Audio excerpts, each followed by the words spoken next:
Yo, what up, y'all? It's your boy Rob coming back at you once again with another live stream. So before we get started, you already know what to do. If you're not subscribed to the channel, make sure you hit the bell icon twice. Smash the like button, share this video out to all of your followers, and let's get it cracking, all right? So if you guys can hear me okay, give me a thumbs up or a radiation emoji in the chat. If you guys are having some difficulty with the audio or the visual, then give me an angry face and I will work on it. And while you guys are doing that, I will do this, give you guys your early bird acknowledgments. All right. So shout out to everybody who is here early. We got Trayvon Chapman in the building.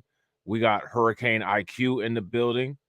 We got Volvo 2 Love in the building. We got Denise Scales, B1. We got Brooklyn Queen, B1. We got my man B1 First in the chat. What's good with it, bro? We got Bronze the God in the building. We got DJ Elmo up in here. We got Jermaine Knowles. What's good with it, Jermaine?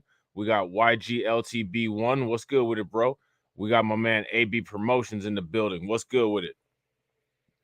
All right, so shout out to everybody that's in the Discord. If you guys are not in the Discord yet, make sure you take a moment and hit that link that's pinned in the chat. We got Emmanuel in the building and we got Crew Royalty. What up with it?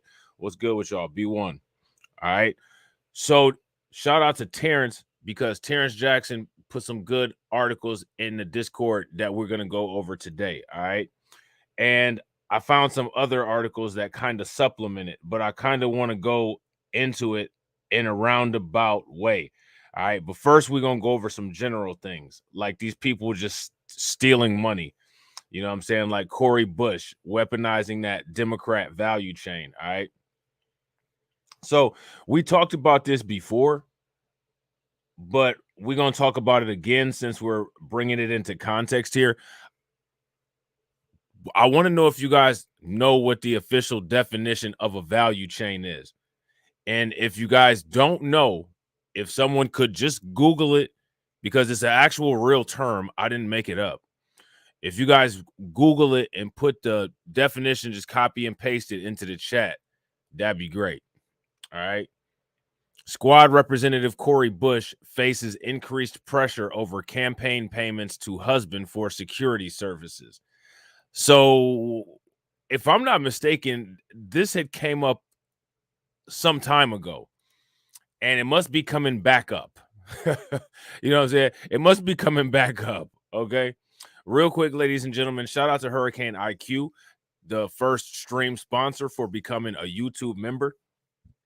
Everybody should become a YouTube member. It's extremely cheap. The lowest tier is only 99 cents, and it definitely helps. I actually boosted the Discord today as promised, and I added some upgrades and some new bot capabilities.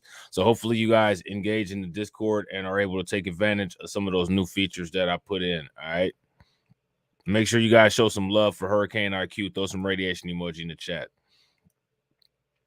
So now here it says Representative Cori Bush is facing even more pressure over her campaign payments to her husband for private security services. The Missouri Democrat added Courtney Merritt, her now spouse, to her campaign's payroll in January of 2022 and has since paid him $90,000 from the committee. Now, let me ask you guys a question. Are you supposed to do that? Are you supposed to be paying friends and family with campaign money? Shout out to Journeys of Derek B. Journeys of Derek B says value chain definition, the process or activities by which a company adds value to an article, including production, marketing, and the provision of after-sales service. So let me ask you all a question. How many pieces of business do we control where all of those elements of a value chain is in place? That's my question. And that's one of the reasons why I constantly harp on value chains and building value chains. Building value chains is an extra political mean.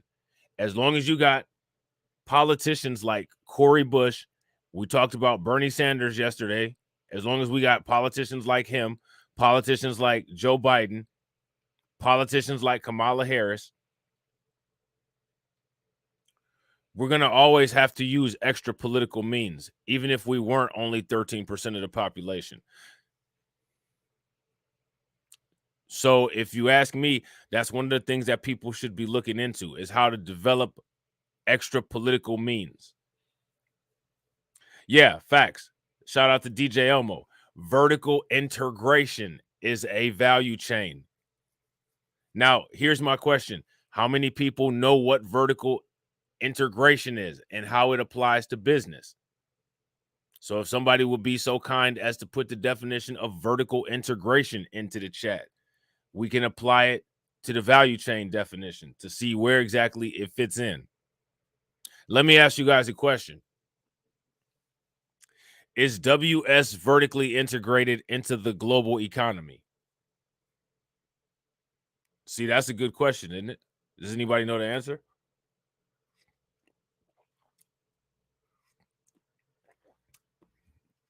Here's an even better question. How does one initiate vertical integration? Good questions. Good questions. So now here it says Merritt's did not have a security license in the St. Louis area or Washington, D.C. as of earlier this year and appeared to own a moving company. So now if he owned a moving company, how's he getting paid to run and operate a security company on campaign dollars?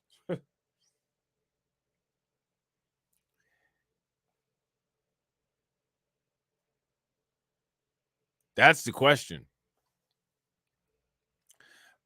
The payments and Merritt's lack of a license, which an official previously told Fox Digital is needed to perform security functions in the St. Louis region, has led to a slew of complaints from watchdog groups such as the Foundation for Accountability and Civic Trust and the Committee to Defeat the President. The Committee to Defeat the President is further ramping up the pressure. The group recently sent several supplements to previous complaints as well as new complaints to the likes of the Office of Congressional Ethics, the DC Department of Licensing and Consumer Protection, the Department of Justice, and the St. Louis Metropolitan Police Department over Bush's setup and Merritt's failure to register as a security professional. So they're not playing. They're really trying to go after this. There you go. Shout out to Hurricane IQ, a business strategy where a company buys two key stages of their supply chains.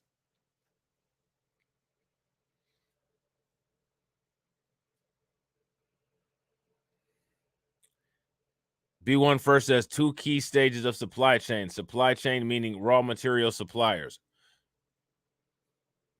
Now, let me ask you guys a question. As we start diving into these terminologies, terms, and concepts associated with value chains, does it start to make more sense now why these things are so important as it comes to establishing a well-grounded, not a well-rounded, a well-grounded business? Well-rounded is important, but well-grounded is probably a fundamental.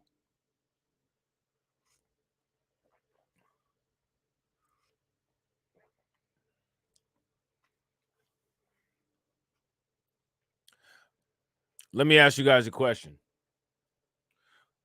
What would you feel that you would be able to have more control over? Your money or your politicians?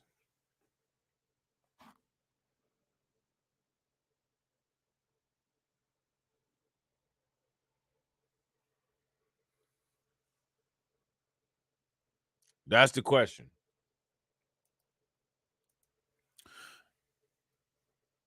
So now here it says the Committee to Defeat the President is further ramping up the pressure.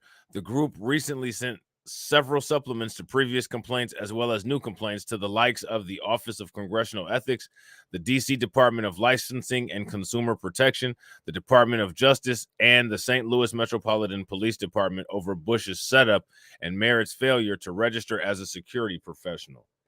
Okay. It turns out members of the squad aren't the progressive revolutionaries they claim to be.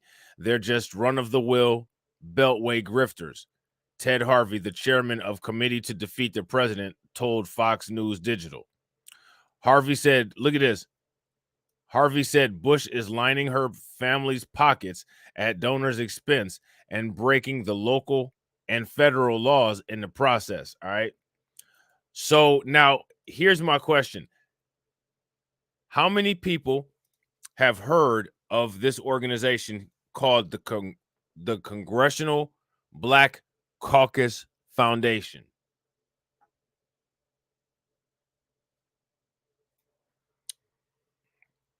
And I agree with Bronze and Solo T. Money is easier to control. Facts. So then you can take the money and use the money to manipulate, right? You can't. It's more difficult to take a politician and use a politician to manipulate, but you have that freedom and flexibility to be able to do that with money, right?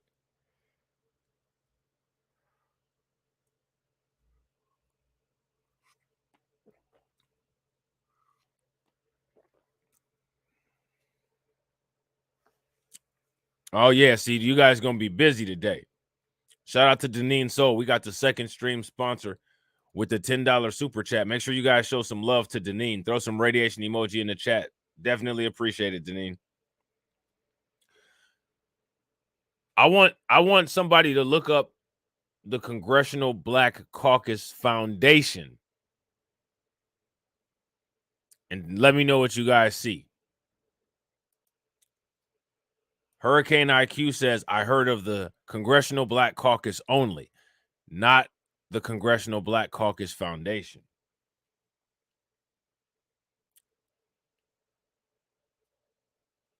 DJ almost says Blacklight, just like Soros financing Vivek allegedly. Facts.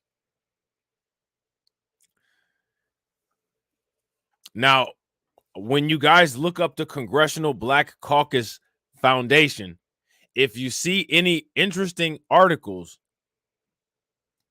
go ahead and click on them and let me know what you see. But the Congressional Black Caucus Foundation and the Black Congressional Caucus are two different things. I think you guys would be very interested to see what the Black Congressional Caucus Foundation is, because it serves a very different purpose than the Black Congressional Caucus. All right.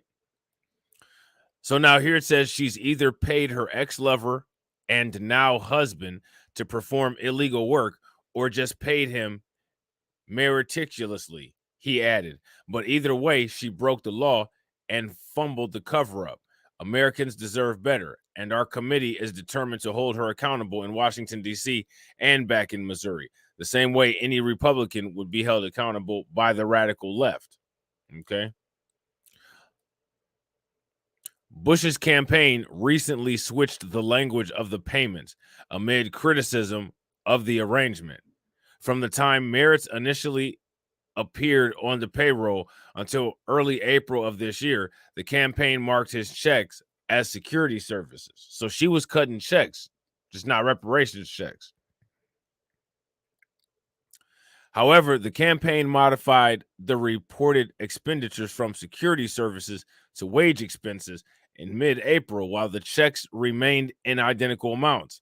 They continued using the new language until the end of the most recent reporting period. Her filings show. So now here's my question. Why did the language change?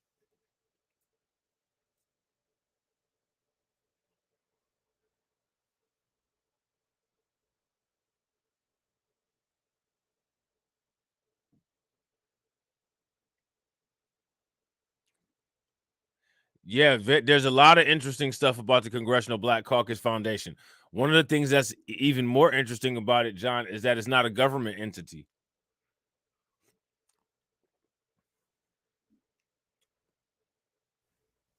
Now, did you guys see any articles associated with it?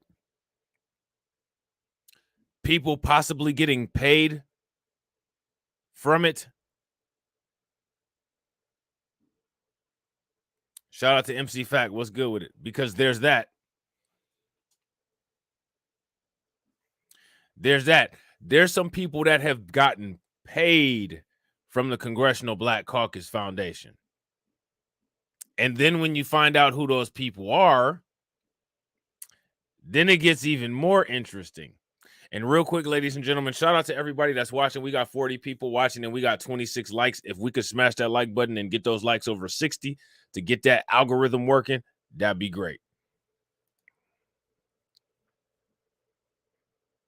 The committee to defeat the president requested each of the four entities investigate the matter immediately. Soon after Bush and Merritt married in February, her office announced they had been together before she entered Congress in 2021, more than a year before she added him to her campaign's payroll in January of 2022. Her campaign sent Merritt bi-monthly $2,500 checks totaling $60,000 last year while dispersing hundreds of thousands to the protection firm. The campaign added $30,000 in additional payments to Merritt this year in identical amounts. Now, let me ask you guys a question. What's up with that? How did that happen? And shout out to everybody answering the Nightbot.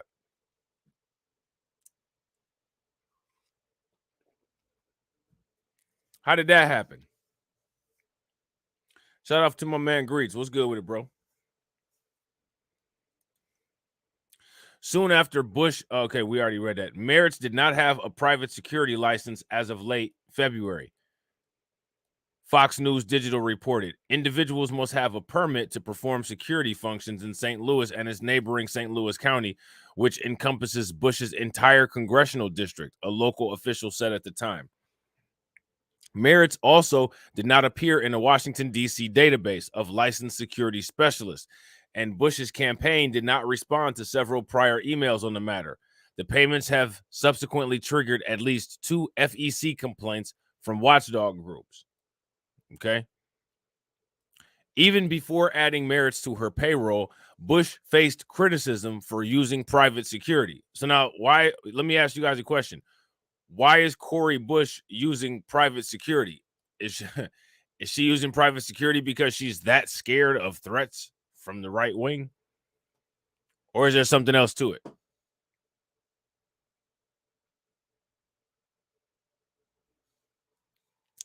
There may be a little bit of something else to it. What do you guys think?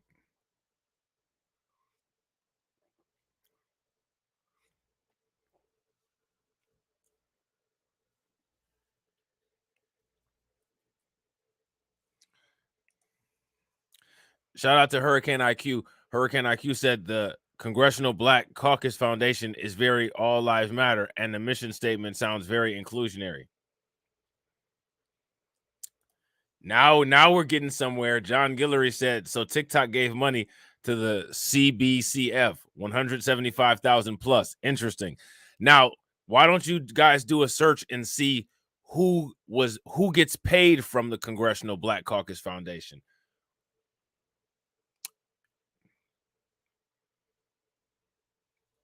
Who received checks from the Congressional Black Caucus Foundation? So now here it says in July of 2021, Fox News Digital reported on Bush's security payments while pushing to defund the police, initiating CBS News inquiries about the cash and whether hiring security detail while pushing to strip money from law enforcement was hypocritical.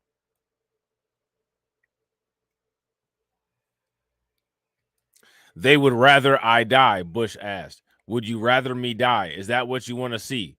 You want to see me die, because that could be the alternative.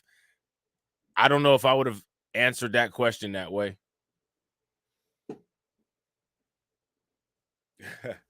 I don't know if I would have answered that question the way that Cori Bush did. You want to see me die? You want to see me die? Is that what y'all want to see? Y'all want to see me dead? I don't know if I would have went that route.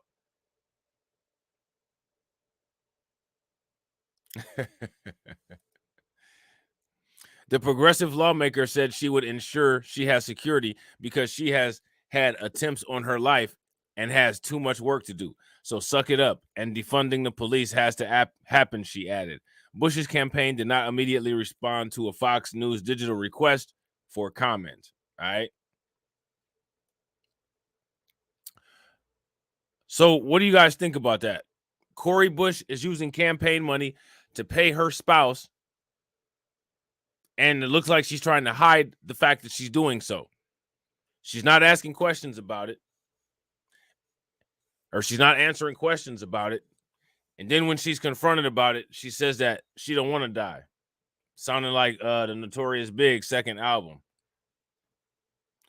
You're nobody until somebody kills you. I don't want to die. I don't want to die. I don't want to die. You're nobody till somebody kills you. Y'all remember that song? That song was hot.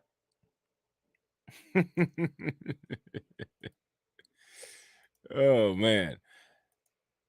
So I want to show you guys this particular issue here.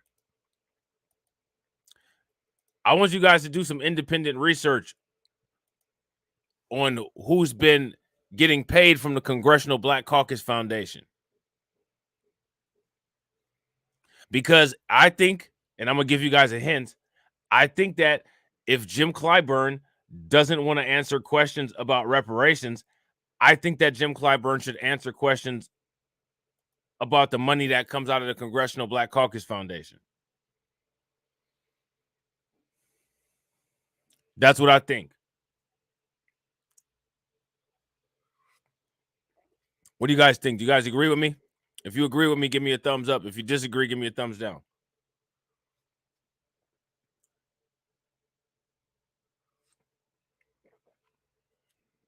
I think you guys, if you dig far enough, you'll find some extremely interesting information. Let me ask you guys a question. Why is access to opiate overdose reversal drugs set to expand? Why is that happening? Why aren't jail cells expanding and they're putting drug addicts in jail? I'm trying to get my content stretched. Facts.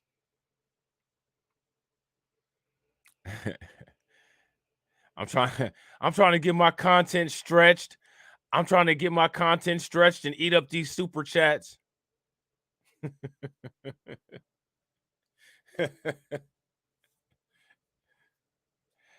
Oh, man. Access to opiate overdose reversal drug set to expand. Let me ask you guys a question. What is the name of the opiate overdose reversal drug? Shout out to my man AJ. What's good with it? What is the name of the opiate overdose reversal drug? What are they talking about? A lot of people out here doing drugs. We got when you go out to the suburbs, you see a lot of thugs on drugs. You know what I'm saying? Shout out to Volvo. Throw some radiation emoji in the chat for Volvo. Narcan. Facts. Naloxone. That's what they give thugs on drugs when they party too hard. You know what I'm saying? The drug maker Emergent Biosolutions has announced that over-the-counter Narcan will be available beginning next week, expanding access to the critical overdose medication. So now you don't even have to get a prescription. You don't have to get a doctor's order. Over-the-counter means that you can just go to your local CVS. You can just go to your local Target. You can just go to your local store. And you can get Narcan. What do you all think about that? Do you see anything wrong with that? And that is correct. Hurricane IQ. Shout out to Ricky. What's good with it, bro?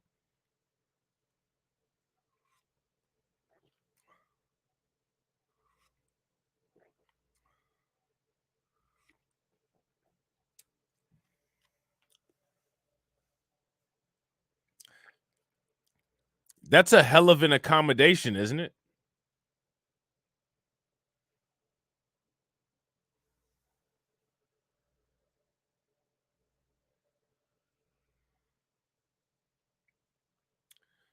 That's a hell of an accommodation, isn't it?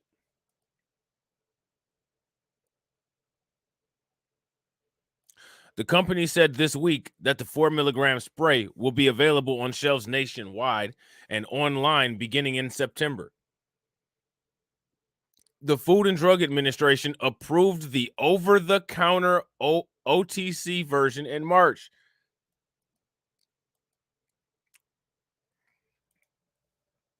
So now, in many cases, you won't have to go to the emergency room to get Narcan if you overdose on opiates. Somebody will be able to go right up the street to Walgreens and get it and administer it to you.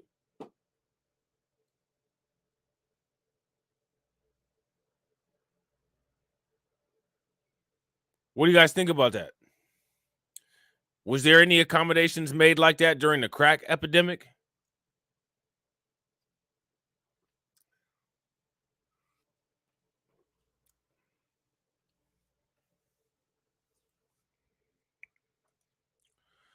Though naloxone is a prescription medication, all states had workarounds that allowed pharmacists to sell the drug under the counter to high risk individuals. So if you happen to be a heroin addict, if you happen to be a crackhead, don't worry about being responsible. Don't worry about quitting cold turkey. Don't worry about, you know, respiratory depressions. We got you. We'll do quote unquote workarounds, which means that we'll circumvent the existing law to be able to provide you with the life-saving drug that you would otherwise have to either go to the ER or to a physician to get.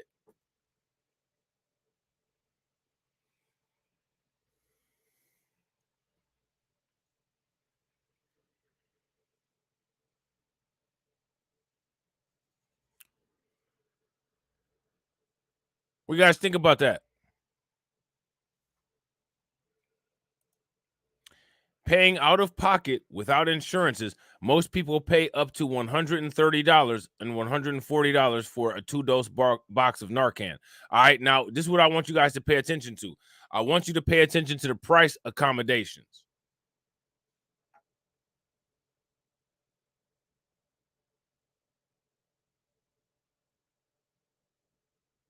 I want you guys to pay very close attention to the price accommodations, all right?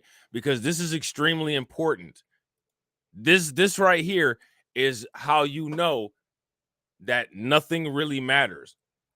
No standards exist and we just make things up as we go. Okay?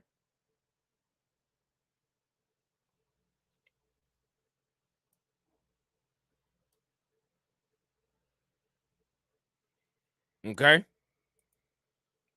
Price accommodations. Paying out of pocket without insurance, most people pay $130 to $140 for a two-dose box of Narcan. The cost, coupled with the associated stigma of going into the pharmacy to ask for the treatment, prohibited many people from obtaining it. They've dropped the price after it's gone over the counter from $130 to $140 to now $45. The $45 price tag that Emergent Biosolutions has set for a two-dose box and the new over-the-counter status is expected to encourage more uptake among those at risk of overdose.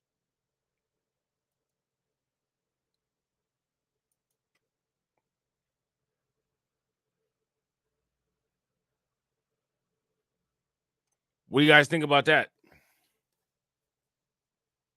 That's kind of wild, isn't it? The nonprofit pharmaceutical company Harm Reduction Therapeutics also recently received FDA approval to sell a cheaper OTC naloxone spray. So now a lot of these Narcans and Narcan derivatives will be sold at cheap prices over the counter. What's the purpose of that? And let me ask you a question. Is that a utilization of a value chain? So basically what you have are drug addicts benefiting from the value chain. Right. What happened to just say no? Now they can just say yes. You know what I'm saying? And then go and buy some reversal drug. They're not gonna make it, so they gotta just say no. Shout out to my man Cannon Hotep. What's good with it, bro? They're not gonna make it so that they say no. They're gonna make it so that they can say yes and continue to do what they want to. You know what I'm saying? Federal data suggests the need for overdose treatments is growing. Now, here's my question. What did the federal data say during the crack epidemic?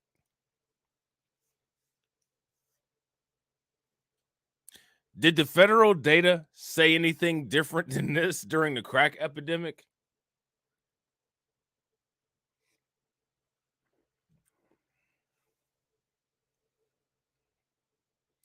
Shout out to Kid Gravity and shout out to Tricky Nick and Old Grandma and Deneen. What's good with it, Deneen?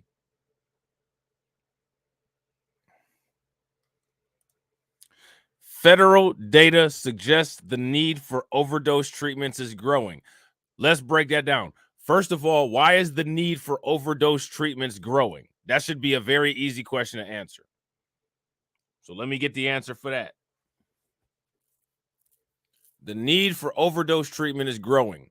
Why?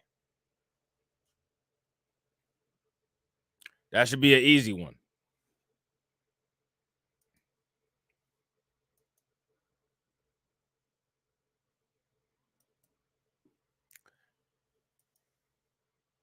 That should be an easy one. Newly released numbers from the Centers for Disease Control and Prevention Center this week found that overdose deaths from counterfeit pill use has reached record levels in recent years. Between July of 2019 and December of 2021, more than 54,000 overdose deaths were linked to fake pills.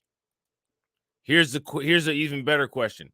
Why are they even experimenting with pills at all? Now, let's do a little bit of context here. What created the opiate epidemic? There's a lot of things that created it, right? There's a lot of things that contributed to it. But what is the single thing that created and contributed the most to the opiate epidemic? That's my question for you guys. Between July of 2019 and December of 2021, more than 54,000 overdoses were linked to fake pills. I want you guys to listen to this. Listen to this. Are you ready? Who's ready to get pissed off? If you're ready to get pissed off, put an angry face in the chat.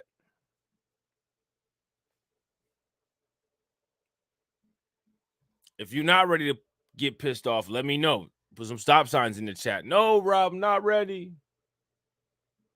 I'm not ready.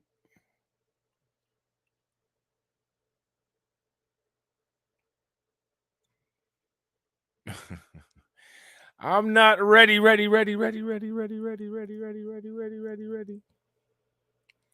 The White House on Thursday announced further action against the overdoses epidemic, issuing $450 million in new funding in light of the International Overdose Awareness Day.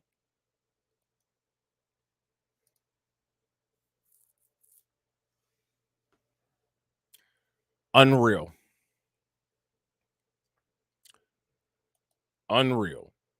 The money will go towards support programs, raising fentanyl awareness among young people, disrupting illegal drug trafficking operations. Now, here's my issue, right? I think that drug addicts should pull themselves up by the bootstraps.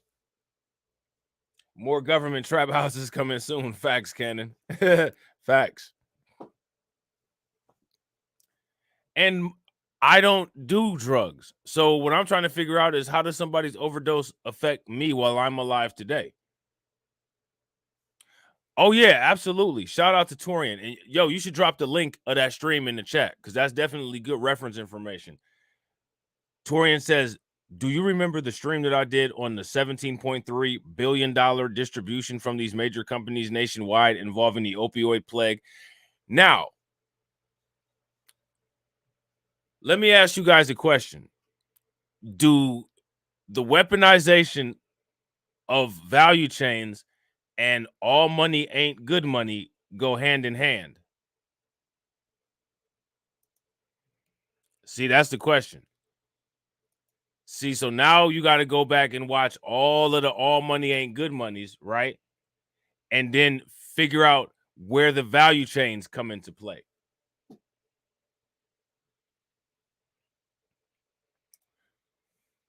Shout out to my man YGLTB1. He says, when it was just black people that overdosed by the thousands, they did not talk Narcan on treatment of the disease, just lock them up and make money off of black people's indentured servitude in jail. That's facts.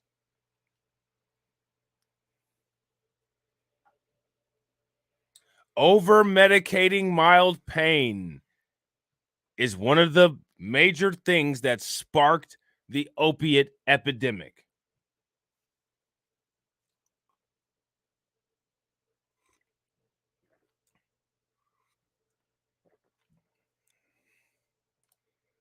Cannon said, I did a video on the trap house they put in New York across from an elementary school. Yo, if you got the link, Cannon, make sure you drop that link in the chat so we can check it out.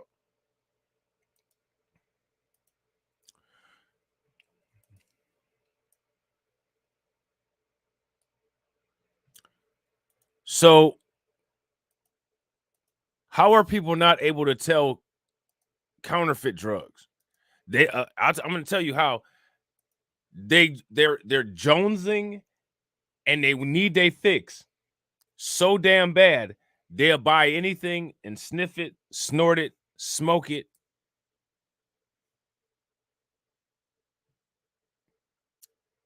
not knowing what they're doing. The craving gets to be too much for them. Their eyes start bucking out of their head. Veins all over their eyes. Vein going down their forehead looking like Myron Gaines. Myron Veins. You know what I'm saying? Because they start fiending. Because they got low impulse control. And they got to get some of them designer drugs. Thugs with drugs. You know what I'm saying? Overdose deaths from counterfeit drugs at historically high levels and rising.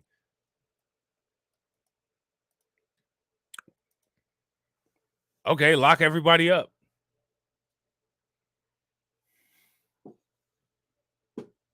Now, let me ask you guys a question. Why are they not as quick to throw people in jail? This is a problem. This is a global problem that we should feel bad about. We got to help everybody out with.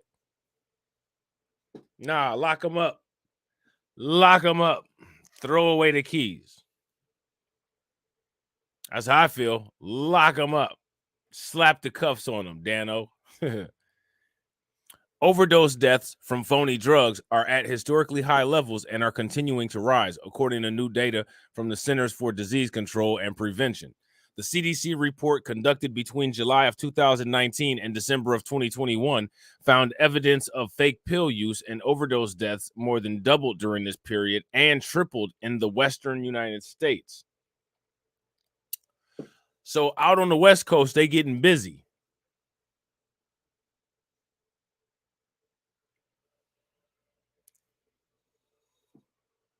They out on the West Coast, they doing peyote and Percocets.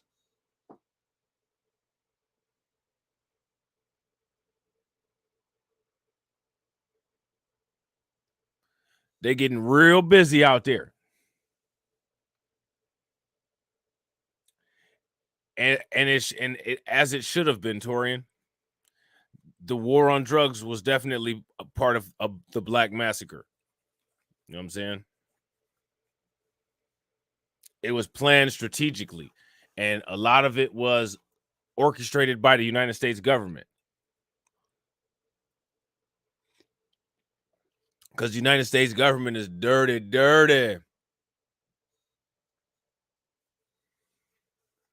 In total, there were more than 54,000 overdose deaths with evidence of counterfeit pill use. The study found that overdose deaths in connection with the use of counterfeit pills were often associated with younger people, 35 and younger, those who are Hispanic or Latino, and those with a history of prescription drug misuse. So now, if we pay attention and we look at the demographic when we had the issues with the drugs, nothing was treated this way. So now let me ask you guys a question. See, this is how we got to nail this kind of stuff down. Who do we vote for to get policies that take care of us like this if we just decide to shoot up? Let's just say, like, I get bored one day and I'm curious, right? You know what I'm saying? Like, I've smoked before, but I want to get that kind of high where you don't know if you coming down or not. I don't know where I got the urge from. I just want to see what it feels like. You know what I'm saying? Who do I vote for to give me policy that will babysit me and give me slaps on the wrist? What political party?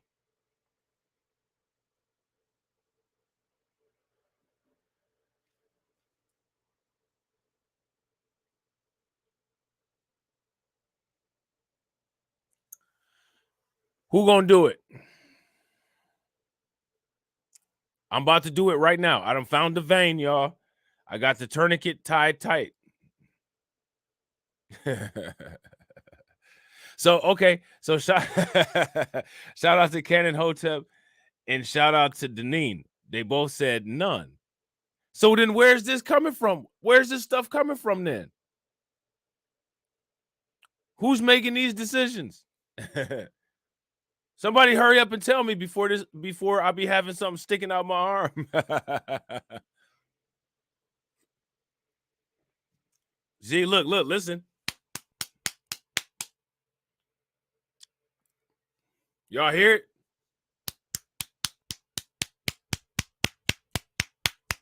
it? Now hurry up. Somebody tell me who I can vote for.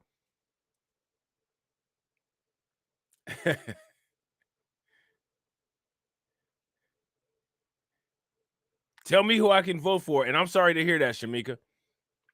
I had a couple of friends that happened to, that I heard, that I found out through the grapevine that I didn't even know about. Some coworkers.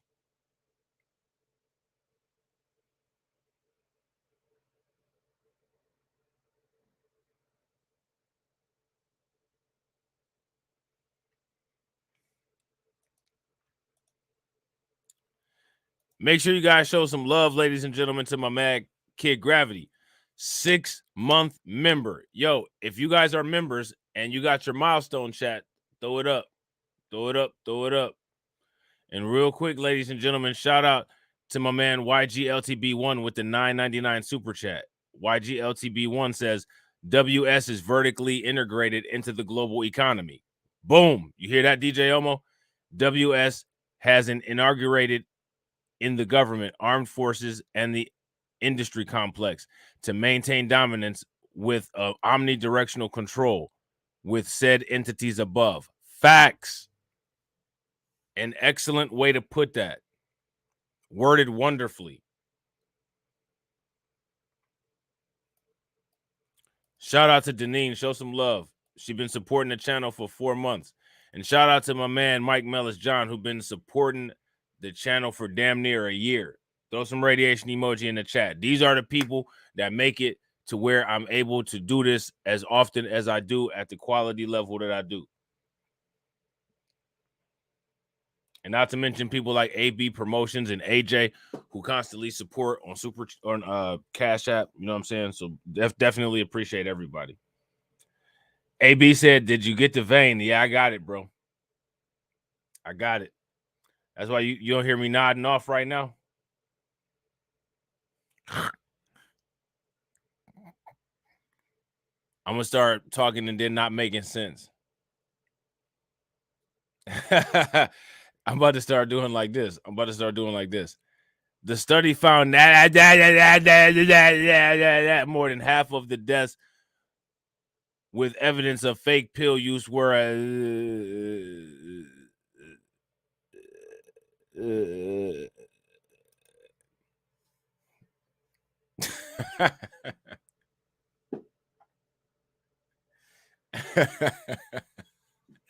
That's terrible, man. Stop. Stop.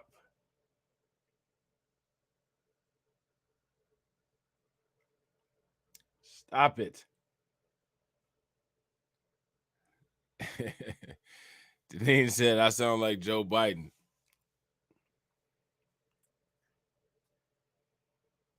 Every time, Torian said, every time Rob pauses for longer than 5 seconds, we're going to assume he glitched like Mitch. Assume that I nodded out. You know what I'm saying? Assume that I nodded out.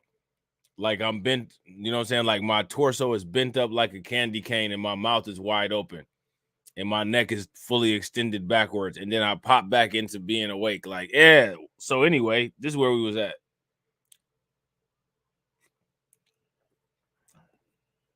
People be actually doing that, man. It's crazy. I've seen it before. They be like, yeah. So it's just like they just pop right back into whatever they was doing. It's like, man, what the hell?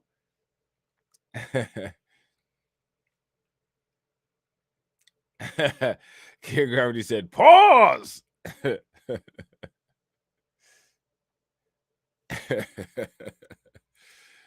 So now here it says the study found that more than half the deaths with evidence of fake pill use were related to counterfeit oxycodone or with counterfeit alprazolam, which alprazolam is another word for Xanax, which is more commonly sold under the brand name Xanax. So, you know, people be doing them Xanny bars. You know, people be messing with them. You know, people be messing with them Xanny bars. Sometimes they put them in the refrigerator. Y'all ain't never seen the commercial for them? What would you do for a Xanax bar?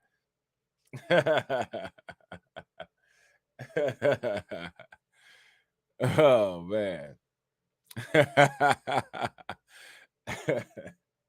People be doing all kind of things for some Xanax bars.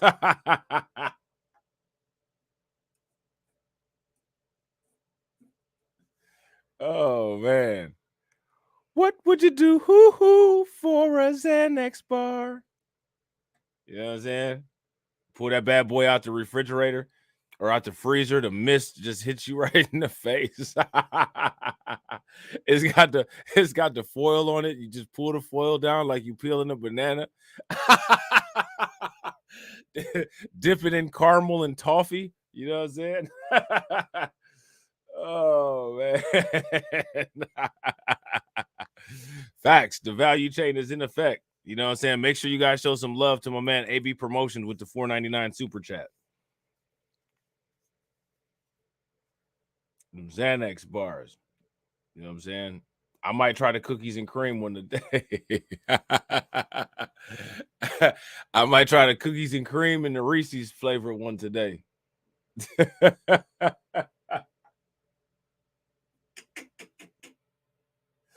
Oh, that's crazy, man. People are crazy. They are crazy. You ain't never heard of all the different fentanyls, Tricky Nick? They got a whole damn family of fentanyl. It's like all in the family. They got Sue fentanyl. They got Al fentanyl. They got Mary fentanyl. You know what I'm saying?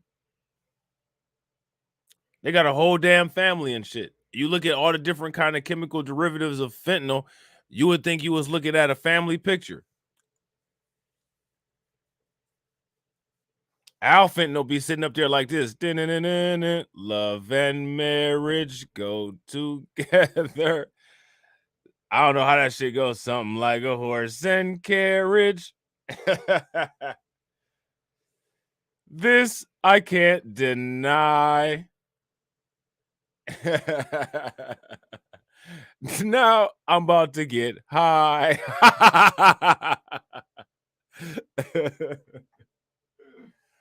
Oh man. Oh, love and marriage go together like dog food and fentanyl into my veins. It rots out your goddamn brains. Oh man.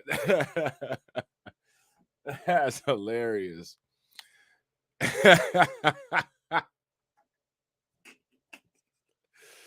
Man, what's wrong with people, man? You got to be crazy as hell to do this shit. You know, you got to be crazy as hell. Why would anybody do this?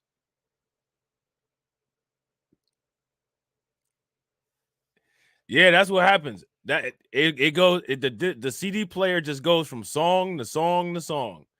After you play the love and marriage song, then here come Rihanna with a baseball bat. Bitch better have my money. You done got yourself so high. Bitch better have my money. Pay me for my A ball.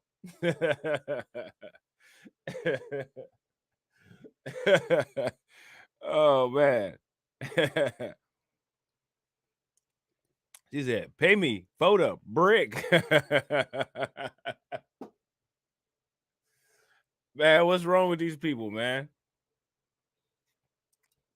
And they get a methadone clinic in Narcan.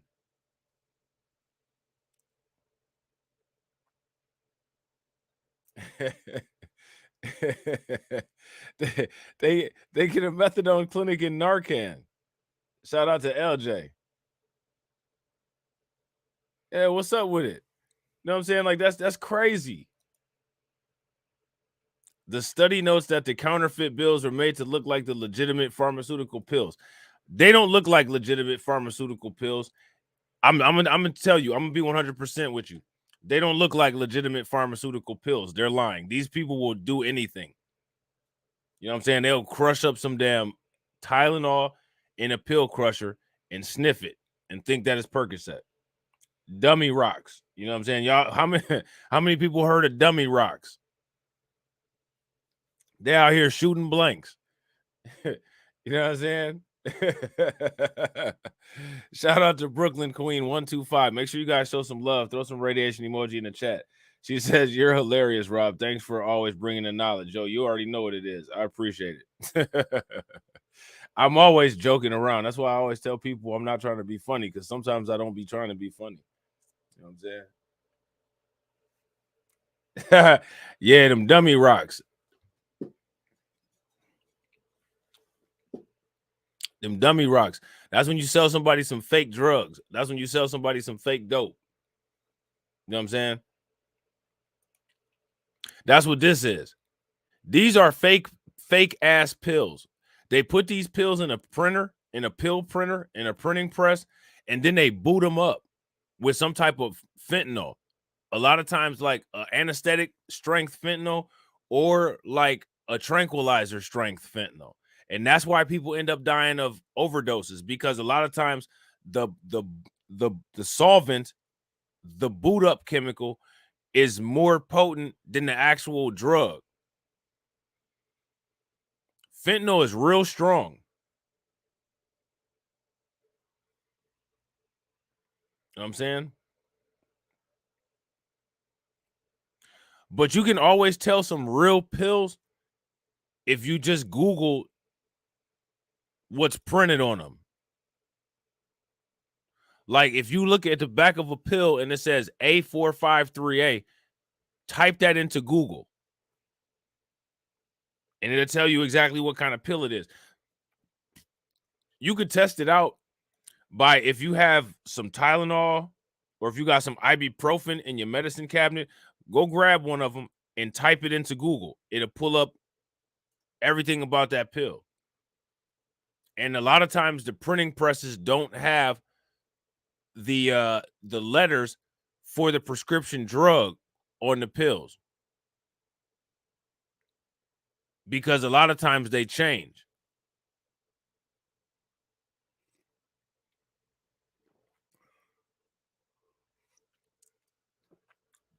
This is desperation right here. This right here. This is reckless desperation. You are a pathetic person who is at rock bottom if you're out here doing this kind of stuff. These fake pills, look at this, look at this. These fake pills may contain illicitly manufactured fentanyl or illicit benzodiazepines. Let me ask you guys a question. What's a benzodiazepine? Who knows what benzodiazepines are? Somebody let me know what benzodiazepines are. Anybody know?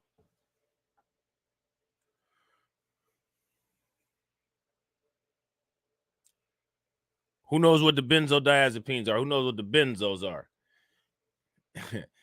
You remember that song by Outkast? Either one of Benz or some either one of Benz or some benzos. They at rock bottom doing that Philly pop. Facts. The benzos are drugs that are in the same family as Xanax, Ativan, Valium. Right? Klonopin.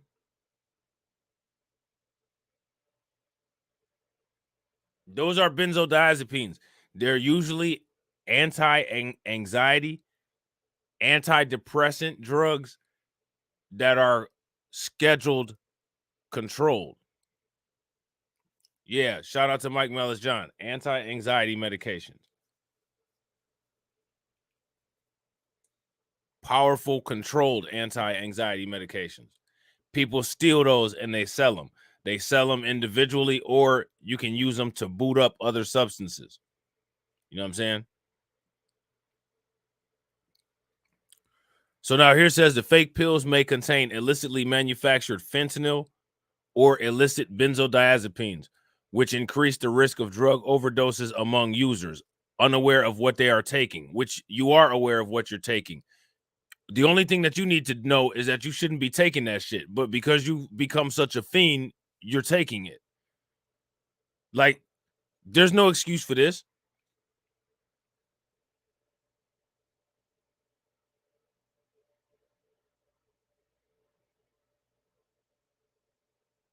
P. Burley says all these pharmaceuticals are corruptions of the natural herbs that can't be patented. So we get drugs that can be. That's not true.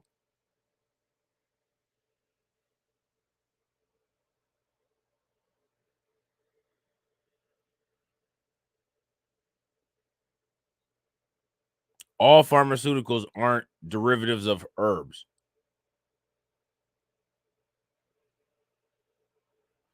The reason why there's an opiate epidemic is because a particular group of people is overprescribed opiate pain medication, which comes from opiate plants.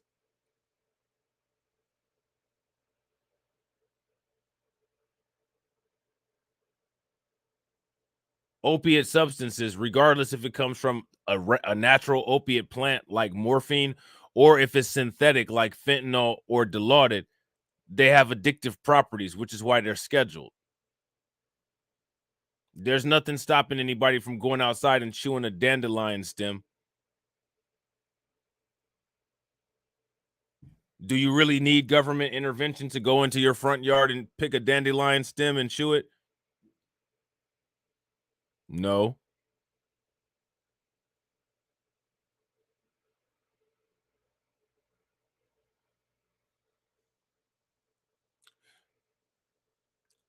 The opiate epidemic is evidence of white supremacy cannibalizing itself.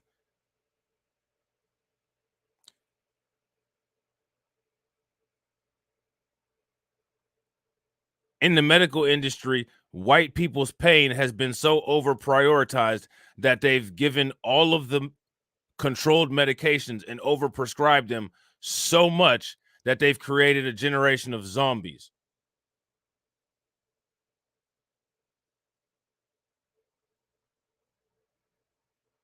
Shout out to Unsunken One. What's good with it? Yeah, you can eat some shrooms, which a lot of them do eat shrooms.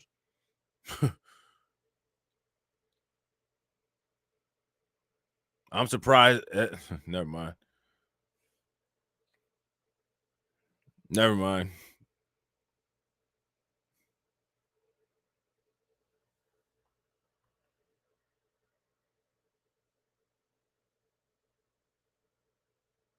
So now, if you listen to a lot of white people when it comes to the quote unquote opiate epidemic, they'll say that the opiate epidemic is big pharma's fault.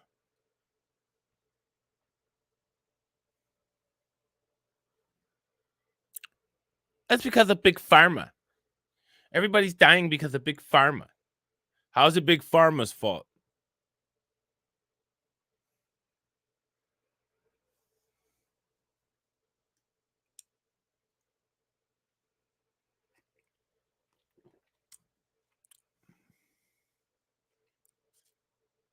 If it's big pharma's fault, because big pharma manufactures all of the Tylenol and ibuprofen that doctors prescribe black people when they're in excruciating pain from things like sickle cell, and giving white people Dilaudid and Percocet for a paper cut. If it's because of big pharma like that, then possibly we might have something to talk about. But if we're gonna do this whole it's the elites, it's the elites, it's the elites, well, at the end of the day, the elites are white.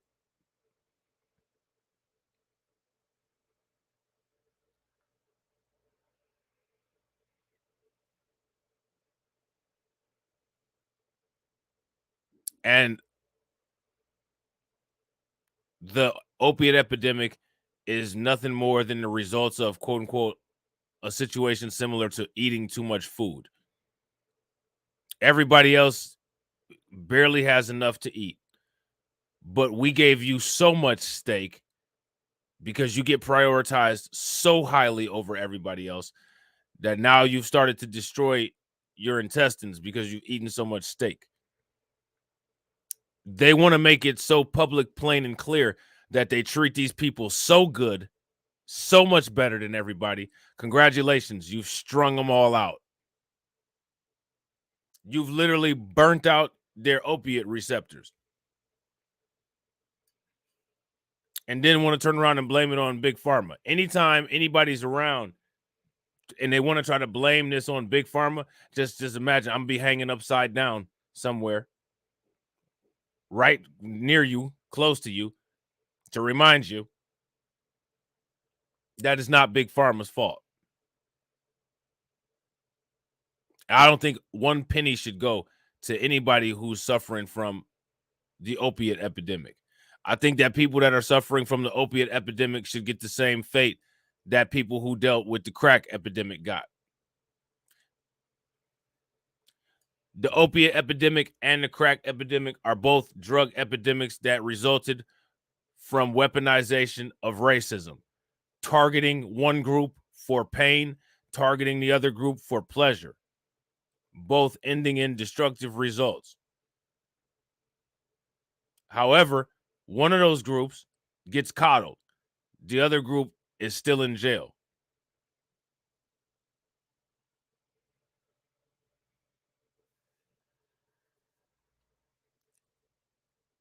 There should never be a discussion about the big pharmaceuticals when talking about the opiate epidemic. Because I'm going to tell you something.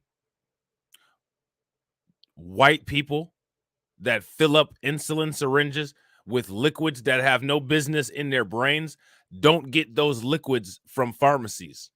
So what in the hell does Big Pharma have to do with it? When Big Pharma is producing those drugs, Big Pharma is producing them and providing them with instructions that won't get your dumbass strung out.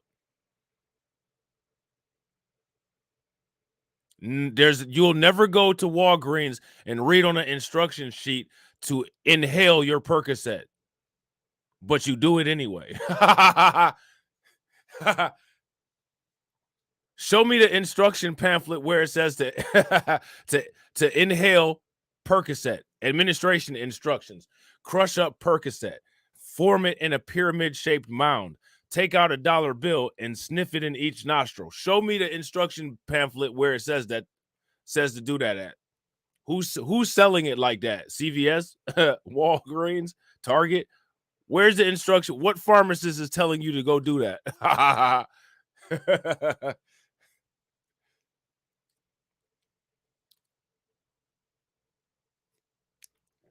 What manufacturing company has what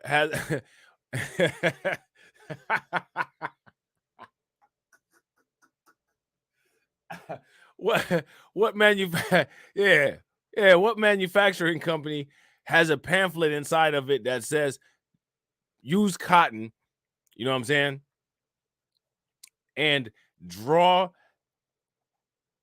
and melt this substance with a lighter under a spoon, put a piece of cotton on it, and use an insulin syringe to draw it out of the spoon from. Man, show me where that shit is printed at on a paper with Pfizer letterhead.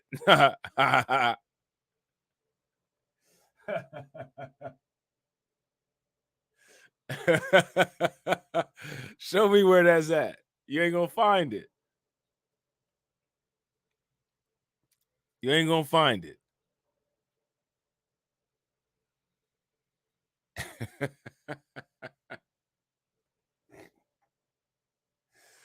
Oh my god.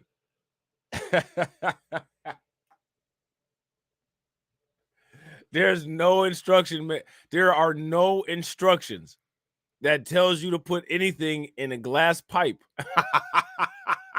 and smoke it. You know what I'm saying? There's nothing, no, there's no instruction pamphlet in a pharmacy, in a drug that you buy from the pharmacy that says you've done the first step, but don't stop here. When you go to your kid's science fair, make sure you steal a couple beakers. It doesn't say that. What big pharma is telling you to do that? Dude, it's big pharma's fault. No, it's not. It's your fault. You're a crackhead. You know what I'm saying? It's your fault. So now here says the research noted that IMFs were the only drugs involved in about 41% of the deaths with counterfeit pill use, compared to nearly 20% of overdose deaths without evidence of counterfeit pill use. Look at this, the Biden administration. So remember, I told you guys, you know what I'm saying, I wanted to get high, high, high. Every day I get high, high, high. All the time I get high.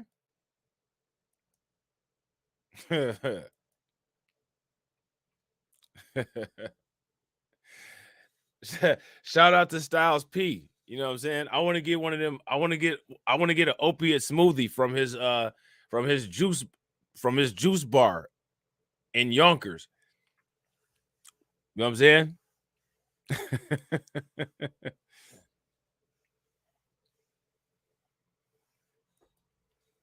The Biden administration. He must have a, you know, Biden probably got a little sensitive spot for this. He probably reads all of this and starts thinking about his son. Oh yeah, Hunter, you know.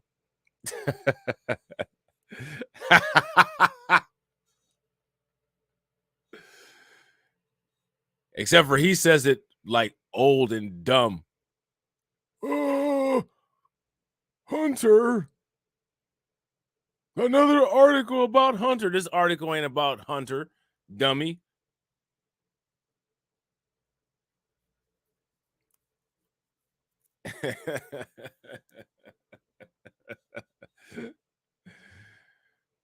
Oh, they keep writing articles about my son. This one isn't about your son. I would tell you sit your stupid ass down, but you probably fall. You know what I'm saying? This news also comes as opiate overdose antidote Narcan will be available over the counter beginning in the next few days. So it must be nice. Listen, man, I'm telling you, white people like, whoo, thank God we're white. You know what I'm saying? Thank God we're white. We can get as high as we want to, and somebody gonna make the drugs legal, and we ain't got to go to the doctor no more. Like, man, that shit's crazy.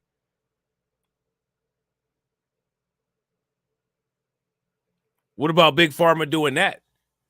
What about Big Pharma doing that?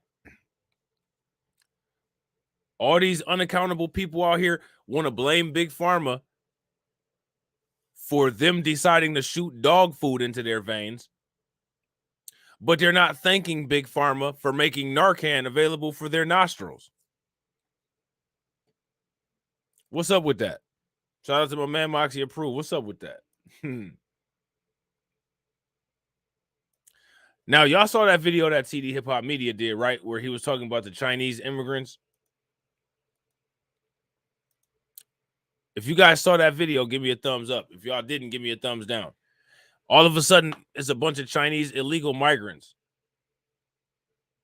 As soon as Biden got some type of issue with Beijing, they just magically appeared at the border. A whole bunch of Chinese people, just boom, we at the border. You got a problem with Biden? You got a problem with Xi Jinping? We here.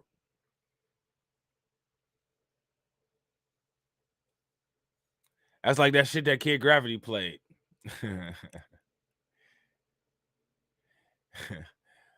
One Asian bring two Asian. And three Asians bring four. 5 Asians bring 6 Asians. We knocking at Biden's door. That shit is crazy. That shit don't make no damn sense. Where these motherfuckers coming from? The number of these Chinese migrants attempting to legally cross into the U.S. has surged since President Joe Biden took office, alarming congressional Republicans as Beijing makes increasingly audacious moves to spy on Americans. So we ain't got to worry about America spying on us no more. I guess China doing it now. Now they about to bring the whole dynasty. We about to bring the king, the queen, Ping, and Ming. Xing and Xing, President Xi Jinping.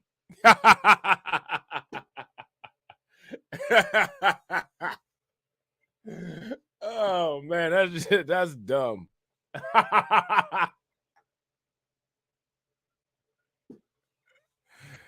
Oh Lord have mercy.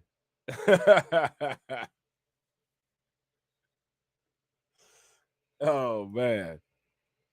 So now here it says, since October 1st of 2022, U.S. Customs and Border Protection reports encountering 39,575 Chinese citizens, a 115% increase from the number entered from the last full fiscal year of former President Trump's term. Did you guys know that there was an AAPI issue at the border? Oh man, yeah. 3 Asians bring 4 Asians, and 4 Asians come back and alert Lee.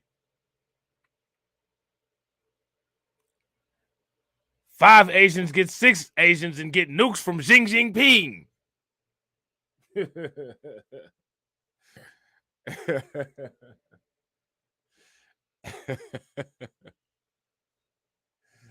Oh man, that's hilarious, man. So now here's that. I'm trying to figure out how these Chinese people got into Russia or into Mexico though. They just chilling down there and shit. And then like, okay, today we about to go hit the border today. Like, what was y'all doing in Mexico? Oh, Moxie approves. Oh my God, we talking about Mexico. Oh man. Lead attorney, weird ass. When you open your borders, you don't get to pick who comes through. Senator Roger Marshall told Post Thursday. The Chinese Communist Party infiltrating our country is a consequence of the Democrats' open border policies that puts our national security at risk. Between October 1st, 2019 and September 30th of 2020, CBP reports 18,395 Chinese migrants were caught attempting to enter the U.S. The figure climbed to 23,471 in fiscal year of 2021 and 27,756 in fiscal year 2022.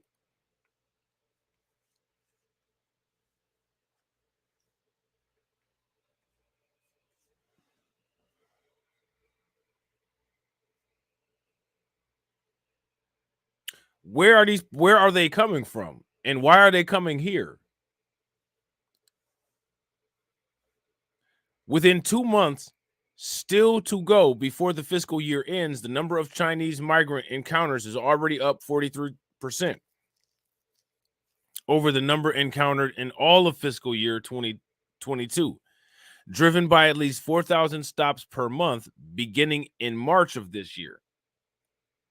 I've been to the border, and I can tell you firsthand, when we cannot control who is entering our country or what they are bringing in, that is a serious national security risk. Let me ask you guys a question. Do you guys agree with that? If you guys agree with that, give me a thumbs up. If you guys disagree with that, give me a thumbs down.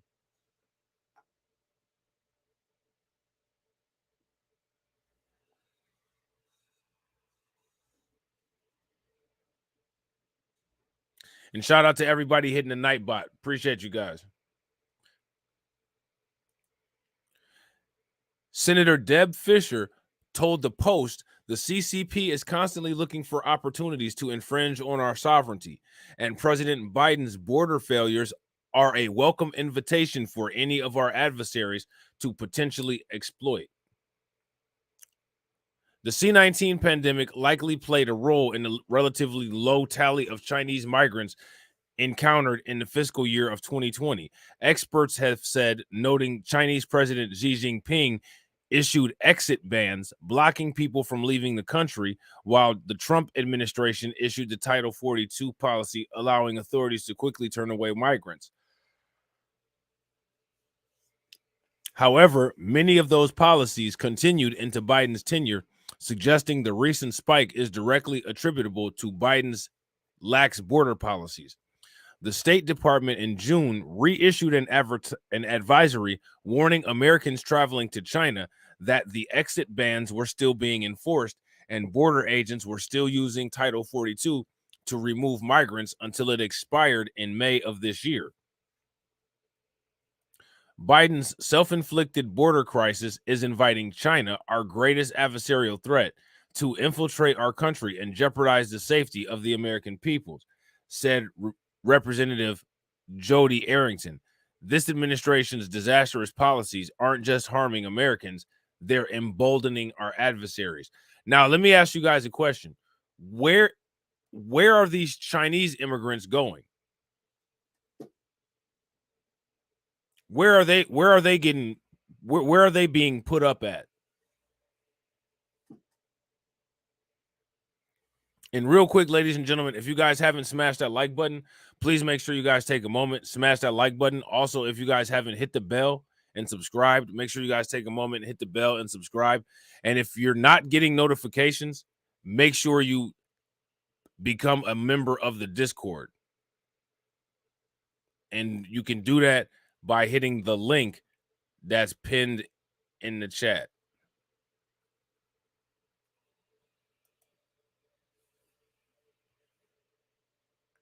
I want to know where these people are going.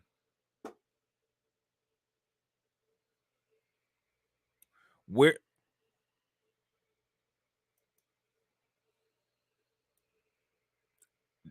And you know, another interesting thing about this is when they do the coverage on the immigrants, they don't really show these people here in the optics.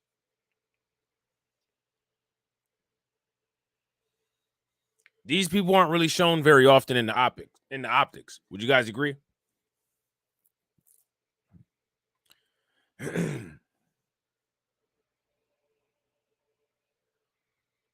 So now here it says, while CBP did not respond to the Post's request for more information on what could be causing the rapid rise, the dramatic increase comes in a year that has been marked by increasingly bold moves by Beijing to surveil the U.S. Oh, U.S. is still big mad about that balloon. That's what they talking about. They talking about that balloon. United States still big mad about that balloon. They mad about that. Shout out to Terrence. What's good with it, bro? Though it remains unclear whether the two startling trends are connected or coincidence, Republicans say that they should not be ignored. In late January, China launched a spy balloon. What I tell you, you're never going to hear the end of this damn balloon shit. China launched a spy balloon into American airspace over Alaska, which the Biden administration watched cross the United States.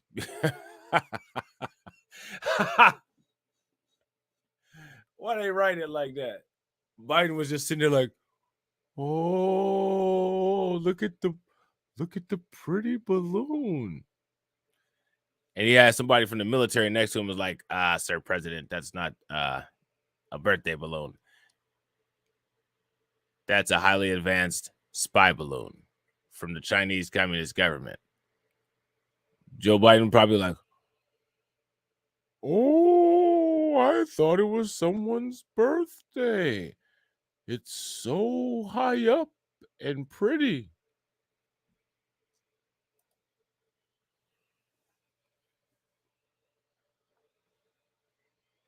You can't make this up.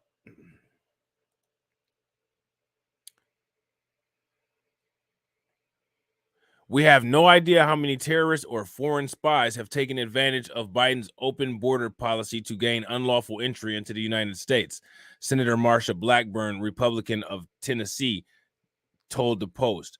China has grown more brazen over the past 3 years, and an open border would make an easy way for Xi to send operatives into our country.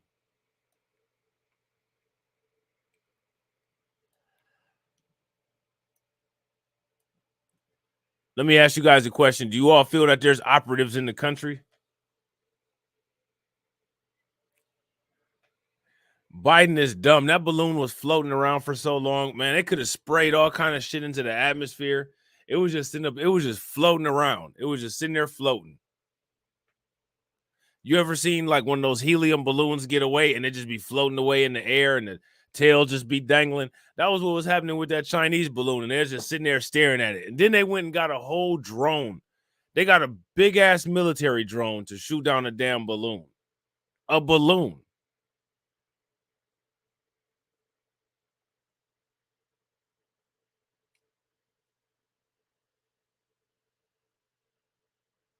Come on, man.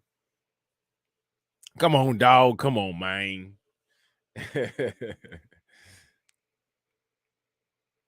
Marshall, who led a May congressional trip to the U.S. southern border the night before Title 42 ended, said Americans should be concerned with not only how many Chinese citizens have been stopped by CBP, but also with those who slipped past border agents and are now here on our soil.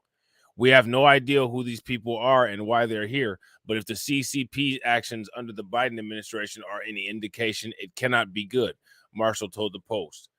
The sad reality is that the Chinese Communist Party is paying more attention to our borders' vulnerabilities than the Biden administration.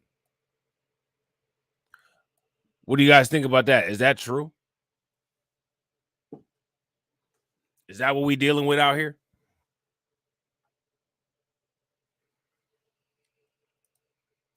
While the vast majority of Chinese attempting to enter the U.S. are simply seeking a better life for themselves, Gatestone Institute of International Policy Council fellow Gordon G. Chang warned earlier this year that a few could pose a major threat to U.S. intelligence. Immigrants make countries strong, and almost all the Chinese migrants crossing the southern border will contribute to American society. He wrote for the nonpartisan think tank in June. So it's nonpartisan, but it sounds very pro-migrant.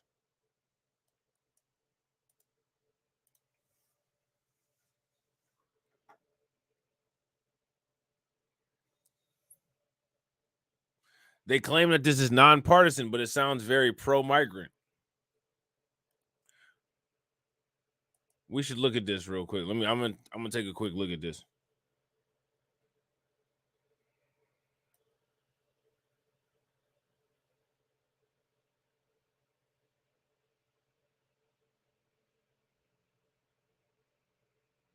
Yeah, it's not that bad. I think this will make for some interesting reading, though.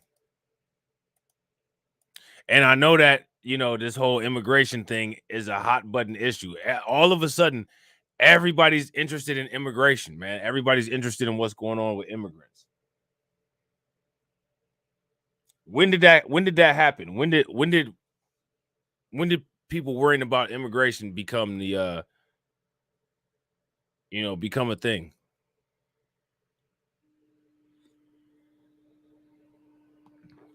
It seemed like it just happened like in the last 2 or 3 years, don't it?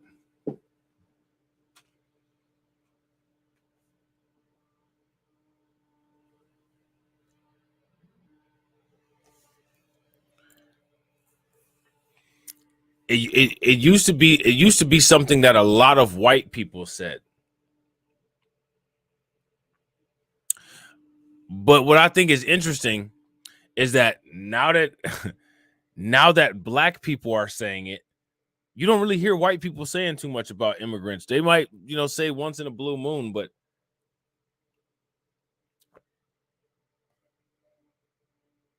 when's the last time you heard like white people on the news or anything like that really going in hard on immigration?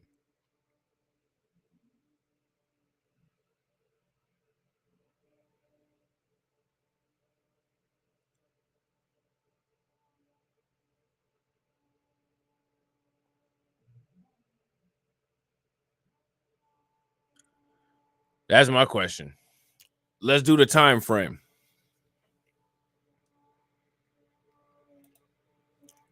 So now here it says, regardless of the migrants' intent, Senator Roger Wicker, the ranking member of the Senate Armed Services Committee, said the U.S. must comfort China and the cartels and take action now. Oh, I'm sorry, must confront China and the cartels and take action now to secure our borders. Now, let me ask you guys a question. Do you all, I think Torian did a video about Asian criminals and Mexican criminals, Latino criminals working together. Now, I'm going to ask you guys a question. Do you think that while those Chinese people are in Mexico, they're building criminal value chains?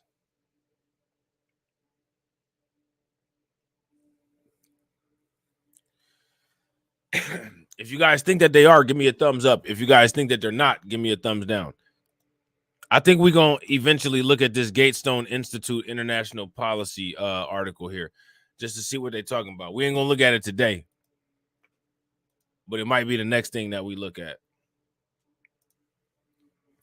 No matter what is causing the surge in illegal Chinese migration, people fleeing oppression, there we go, assets infiltrating our country, or something in between, it's past the time that Biden and his administration end its dangerous and irresponsible open door policy, he told the Post.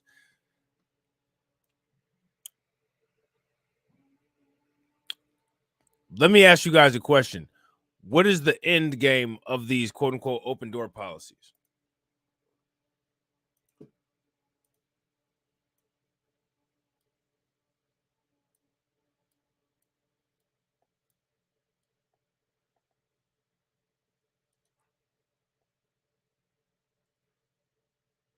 What's the end game of these open door policies? That's my question. So now here's a better question, right? We're going to talk about black conservatorship.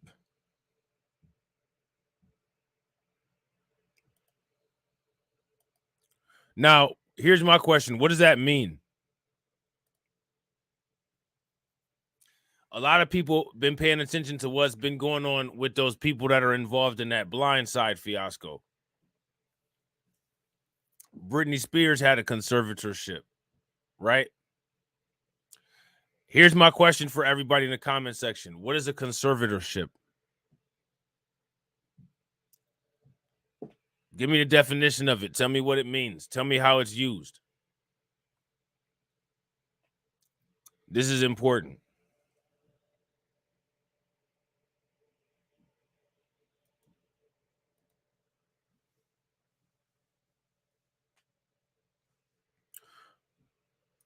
Why are these things relevant?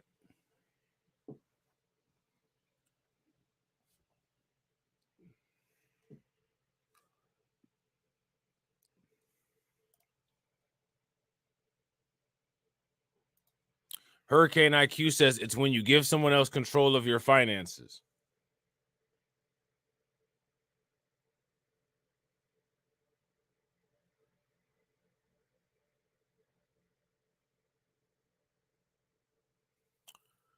When you give someone else control of your finances. What about if someone takes control of your finances? Can that happen as well? Because a lot of conservatorships are involuntary, aren't they? Ah, see, there you go. Hurricane IQ says, oh, wait, it's through a court order.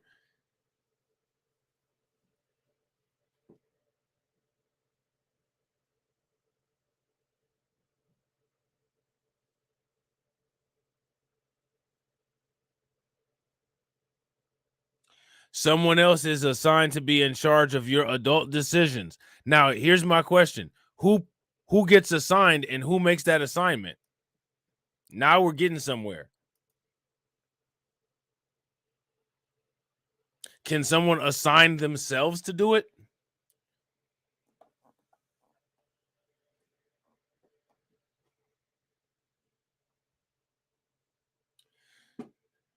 Now, I have a theory, right? And I want to share this theory with you. And again, I want to stress that this is just a theory. However, once we're through with this theory, I believe that it'll be very clear that the theory is plausible.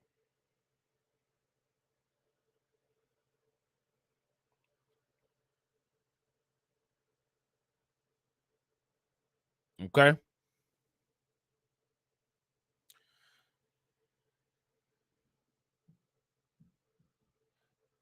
In the way that the United States represents Black people, independent of how we represent ourselves, and how the United States encourages non-Black people to represent and portray as well as engage with Black people.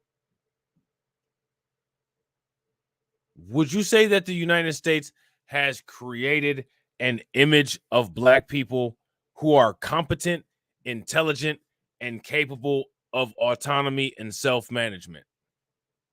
And real quick, ladies and gentlemen, make sure you guys show some love to the ninth stream sponsor, my man Lloyd Sky9 with the $5 super chat. Drop some radiation emoji in the chat. Drop some flames in the chat. Show him some love. I want y'all to really think about that. And this is what I'm talking about. This is how you get into that situation to where you can have an individual who is a brilliant Black person and a trailer park flea-bitten, methed out moron call you the N-word, and in society's eyes, the methed out moron has more legitimacy than the Black person with the PhD. That's been done for a reason. That is a ongoing propaganda mill that white people created and maintain. White people constantly push a narrative of Black incompetence.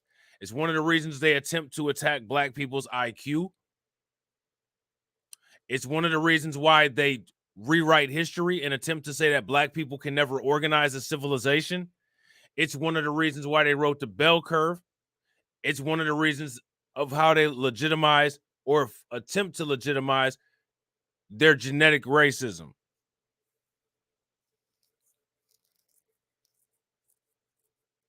It's also a way for them to not feel guilty about the kind of filthy acts that they commit. Anytime white people come in contact with non-white people, the first thing that they say is that white people are the baseline intelligent ones, and everybody else is either a savage, stupid, or subhuman. Not only did they do that to Black people, they've done that to indigenous and Asian groups as well. It's just that indigenous and Asian groups really want to, be a part of what white people have going on and us not so much.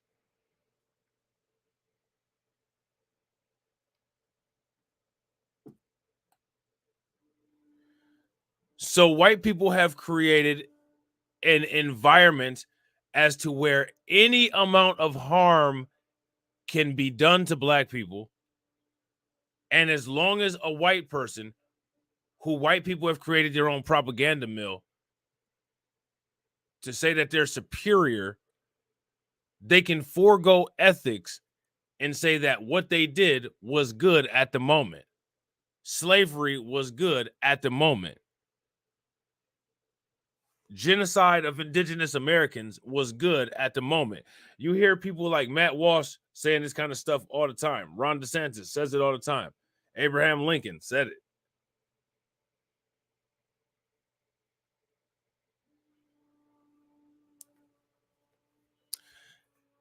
So now, if we have 400 years of pseudoscience and false propaganda making people look stupid, then we can do two things. We can constantly reinforce the idea that these people are stupid and incompetent, and we can extort them without any intervention or anybody looking at us crazy, because we can always extort them under the guise of they don't know what they're doing anyway. We can steal America because those savages here didn't know what they were doing anyway.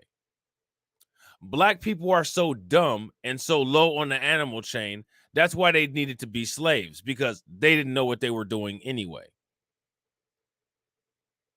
Africa needs to be colonized and exploited because the people there are not as intelligent, not as civilized, not as anything as the colonizing invaders, and they're not doing anything anyway. Choking out the homeless man on the subway was actually good for that homeless man because he was homeless and he wasn't doing anything with his life anyway. Deleting your children is what's best for them, because since you're black, they're going to be born into a life of nothingness anyway.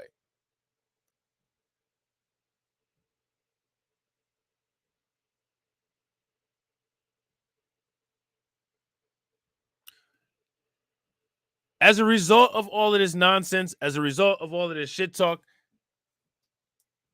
white people, in cooperation with other groups of people, have created an unspoken justification for an imaginary concept that I call black conservatorship.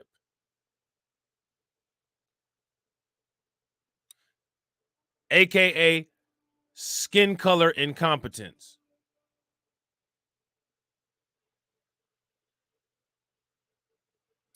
That's the justification of I'll steal that.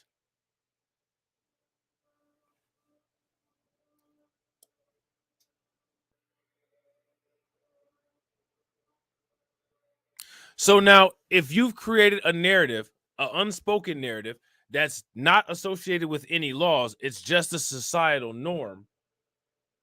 Now we have to start questioning everything that you do, right?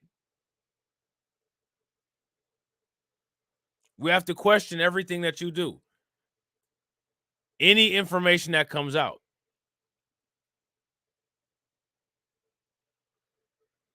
Right?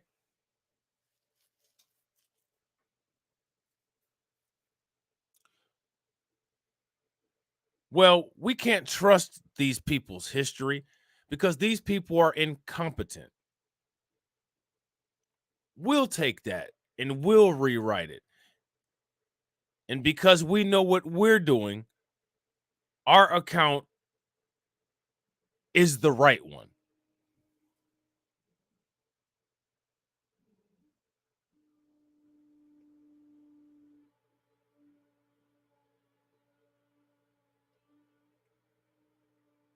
Everything that we do is the right way. These people are dumb And here's the evidence. Because of social engineering, just look at the projects. Just look at Chicago. Yeah, I know that this black person created, a jet propulsion engine, but look at Chicago. These people are dumb. This is white people. This is how they think. This is how they operate. This is what they tell their little kids at the kitchen.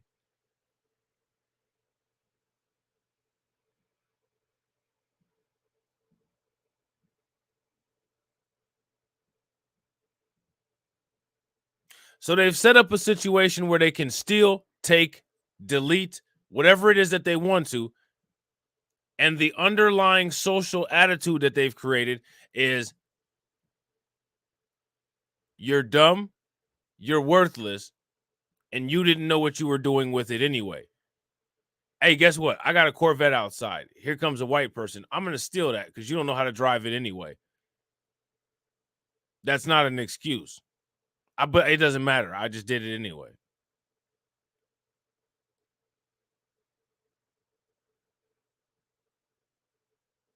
This is literally the get down. So white people and non-white people have created a system of black conservatorship. Let me ask you guys a question. Does Europe have Africa under conservatorship?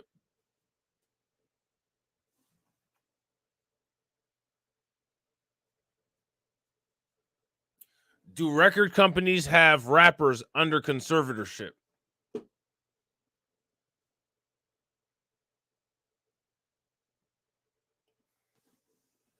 Does racism have black people worldwide under conservatorship?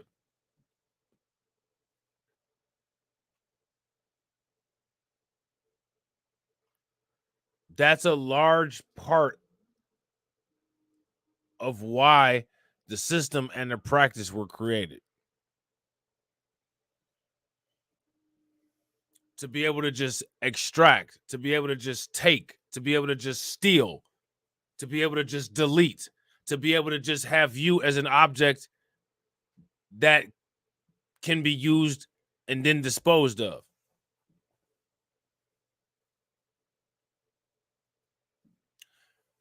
That system has to be destroyed.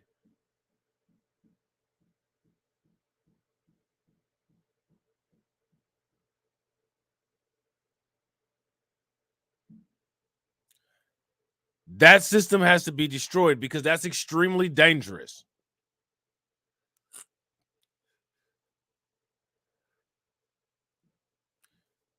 That's one of the reasons why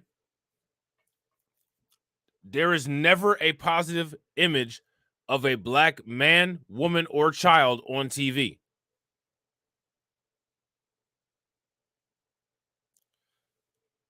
This society is set up to steal our children, turn out black women, buck break and delete black men. That has to stop. But as a result of quote unquote black conservatorship, that is one of the products produced by racism. These are non-laws that are just silently understood by society. Yeah, I agree with Deneen and with Torian down there. PCs don't see anything wrong with that, like the Tuies did to Michael Orr. In fact, it's literally what they did to Africa. It's literally what they do anywhere. You don't know what you're doing, so I'll take that. How do you know I don't know what I'm doing? I'm just not doing what you planned on doing with it. White person can come into my house and steal my computer. Okay, I'm live streaming with it. Yeah, but you don't know what you're doing with it. See, I'm gonna do all this other stuff with it. I don't want to do any of that stuff that you're doing. I'm not interested in it. Yeah, but because I'm white and I know what I need to do and I know what you need to do because I'm smarter than you, you just need to listen to what I'm saying. Literally, there's never any effort in any argument. Never any sense in one either.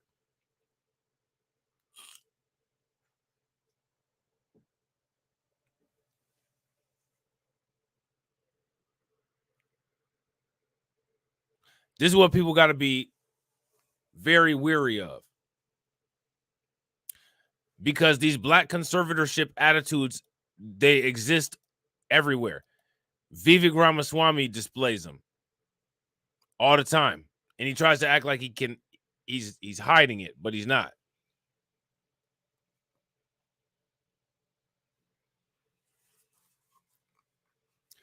The idea of the happy slave.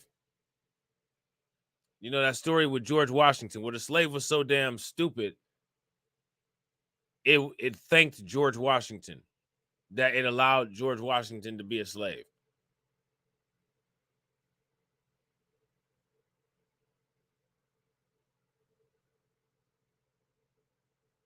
Does that make sense? Do you guys notice that?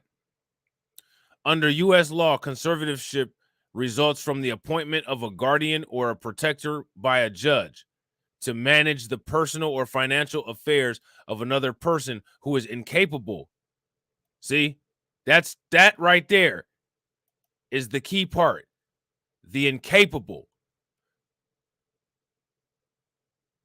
Every action that most white people who are part of white supremacy, most AAPI people, most Latinos take towards us is an action to attempt to show that we are incompetent.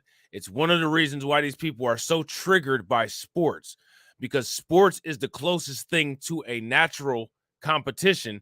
And in a natural competition, they get the brakes beat out of them one-on-one every single time. They don't like that shit. That's one of the reasons why these people are such clowns, and they celebrate the rare occasion when one of their athletes beats one of ours, because they feel like there's hope.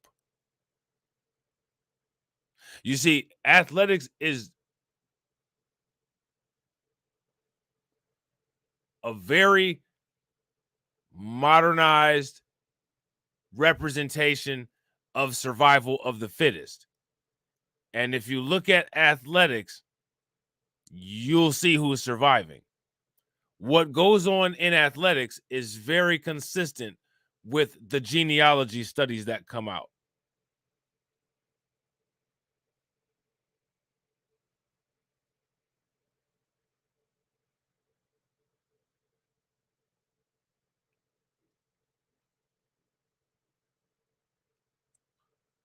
Athletic results are very consistent with the genealogy results that are repeatedly found.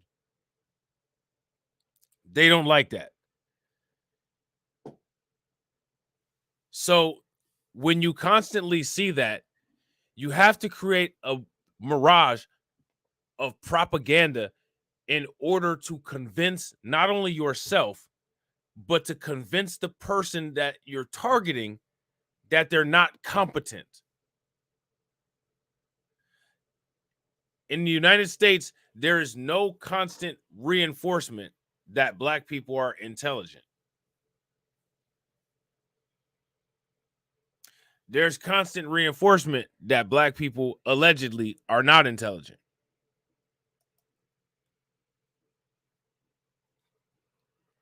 There's constant reinforcement that says that black people can't perform basic functions.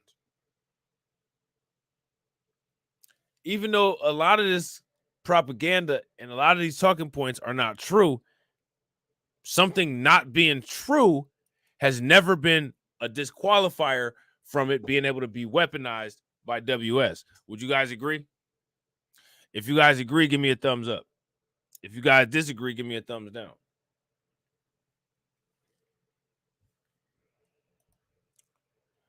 So I'm going to read this again. Under U.S. law, a conservatorship results from the appointment of a guardian or a protector by a judge to manage the personal or financial affairs of another person who is incapable of fully managing their own affairs due to age or physical or mental limitations. Now, what do they always say about black people?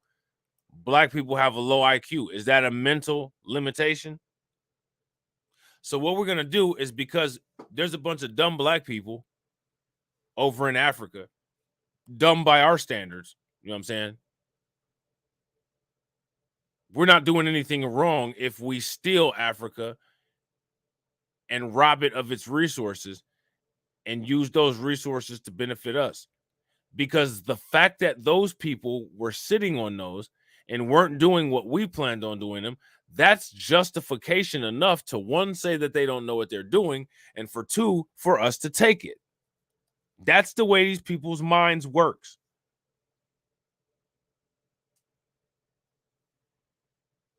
You see evidence of it all the time.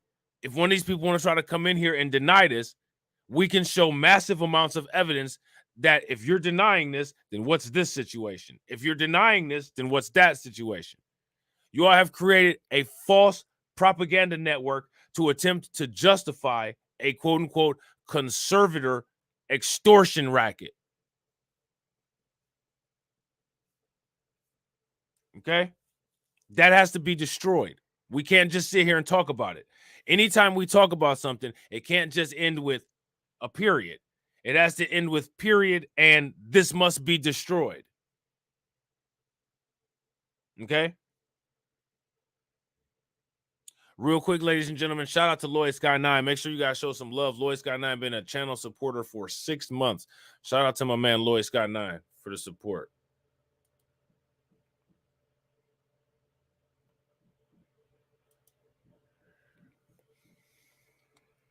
A person under conservatorship is a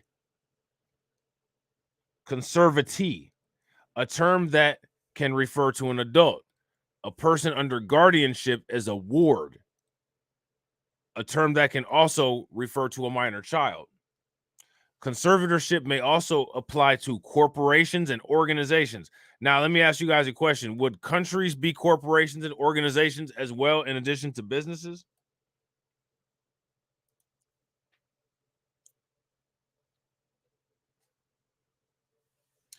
You got it, Deneen. If you guys agree, give me a thumbs up. It's that argument against reparations, saying that we would just blow the money. And since they legitimize that as an argument without any proof backing it, it's fair to say that white people have a normalized conservatorship attitude towards black people. It's undeniable. If you use that argument, you've told me everything that I need to know. I don't need to say anything else. I just need to know how I need to deal with you. Right? Well, you people just don't know what you would do. We just don't know. Got it. Got it. We know a little bit more than you think. So now here it says the conservator may be only of the estate, financial affairs, but it may also be the person wherein the conservator takes charge of overseeing daily activities such as healthcare or living arrangements of the conservatee. A conservator of the person is more typically called a legal guardian. All right. So remember, a conservatorship can be appointed, right? So now, if I say that my Christian God made me superior and gave me manifest dynasty to go around the world and take everything, my conservatorship of the inferior humans of the world was appointed to me by God, this false God. My ancestors, that I have people not related to me tricked into worshiping, which is why my system continues to get stronger and yours continues to get weaker.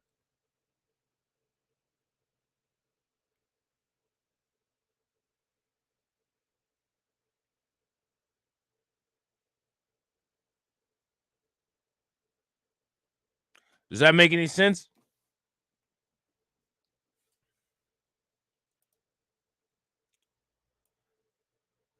White people believe that the conservatorship of racism was appointed to them by God. You cannot have a conservatorship without an appointment.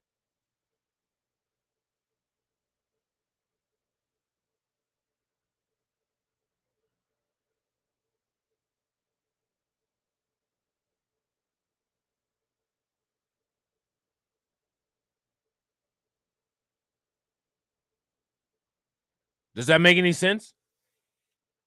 I need you guys to rock with me. Let me know. Conservatorship is established by either a court order with regard to individuals or via a statutory or regulatory authority. A statutory or regulatory authority. Let me ask you guys a question. Who appointed Manifest Dynasty?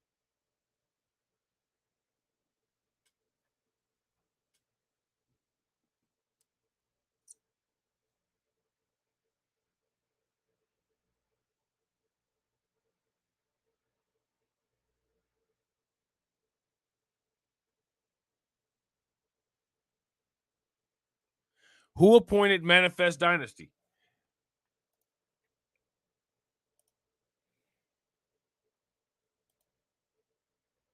Somebody did. Where did it come from? Who granted people the permission? I'm gonna go around the world and do XYZ. I'm gonna take this. Anything that I come in contact with is mine because I've been granted it, because I'm better than everybody else. And I was appointed my status of being better than everybody else by an appointing body. God. God is the answer to that question. Their God. Their alleged God.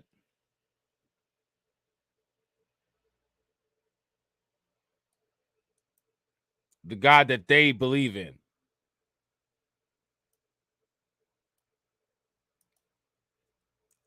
Okay?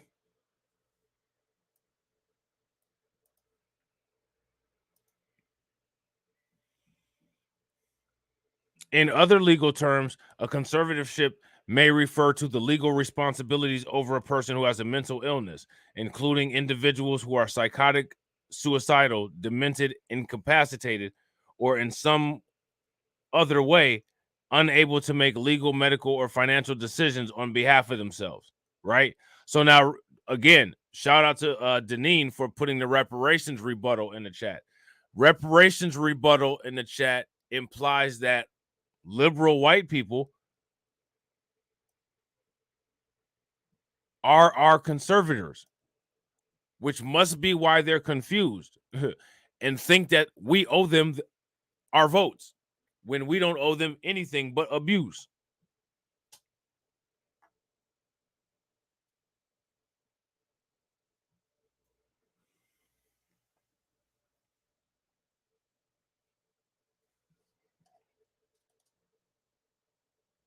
In other legal terms, a conservatorship may refer to the legal responsibilities over a person who has a mental illness, including individuals who are psychotic, suicidal, demented, incapacitated, or in some other way unable to make legal, medical, or financial decisions on behalf of themselves.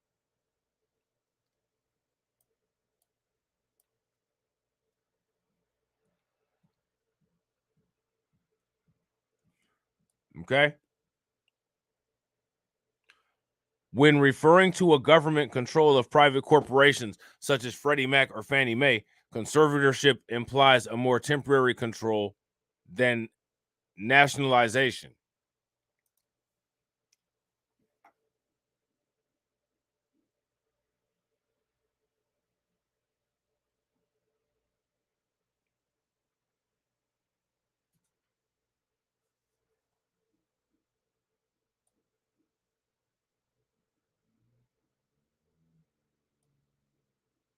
Okay?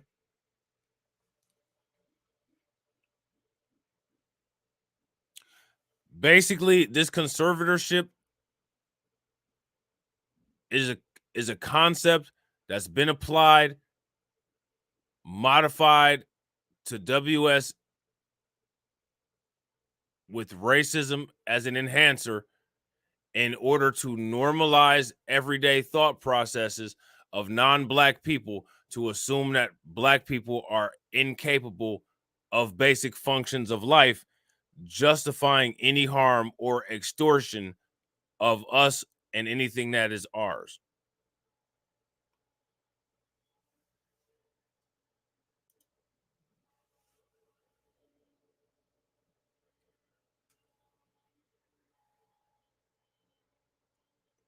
Now, here's my question. Do you all see examples of this on a daily basis? Have you seen examples of this at all?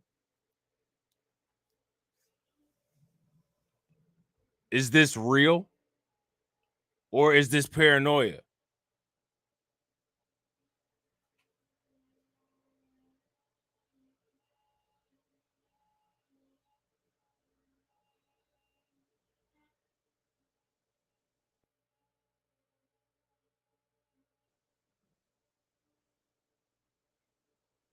That's my question. Is this real? And shout out to everybody hitting the Nightbot. Or is it fake? Am I making this up?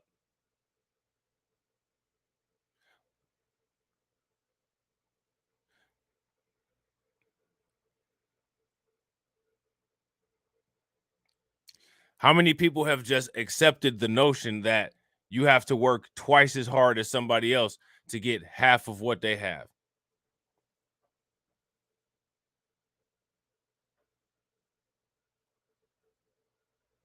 But when you ask somebody, well, why do you feel that you have to work twice as hard to get half of what they have? A lot of people have a difficult time explaining that. They have a difficult time explaining why they feel that way.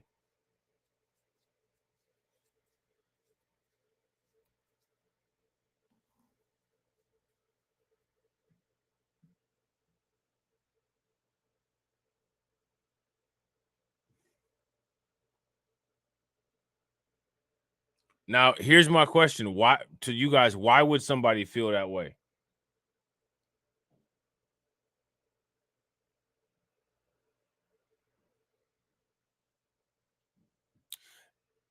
You'll feel that way because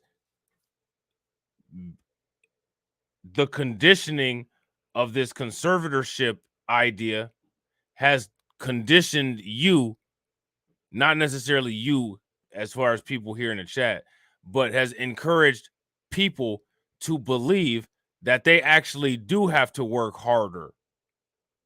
And they feel that they have to work harder, possibly because they need to prove themselves. Why would they feel that they need to prove themselves? Because each individual feels that the majority of society is telling the truth about the majority of the other individuals. So one single person always feels that everybody else is exactly the way society portrays them. So you see this a lot of times. A lot of times you'll notice like black people doing this weird shit of trying to be that one super black person to prove that you can actually do the same shit as everybody else when everybody else can do the same shit as everybody else too. But you've bought into the bullshit.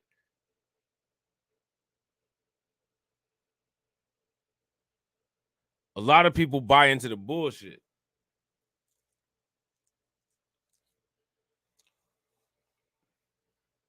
B1 Retro Gaming 99, what's good with it? Or Retro Gemini, what's good with you?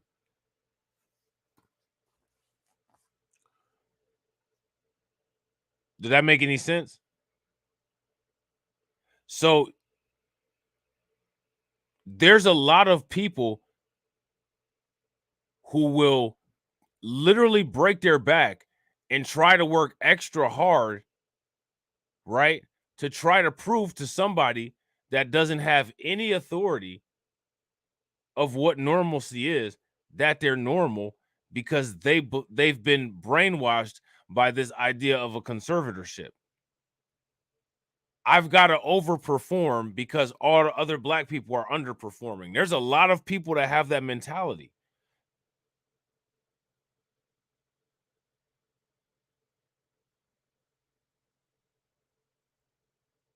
If that kind of mentality forces you to perform,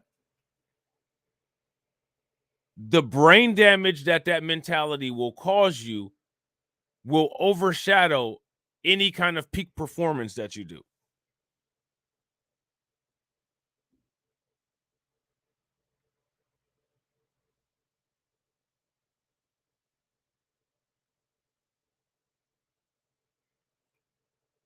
Does that make sense? I want to make sure that I'm not losing people with where I'm going here. Because remember, this is just a theory.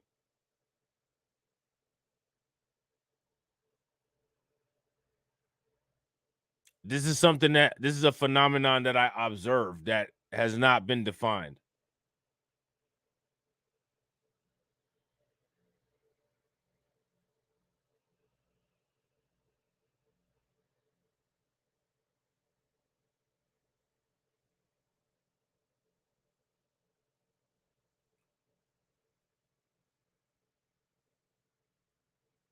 Now, let me ask you guys a question.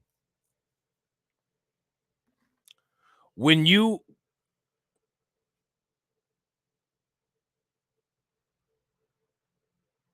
listen to these stories and people like, out of everybody in the hood, I made it.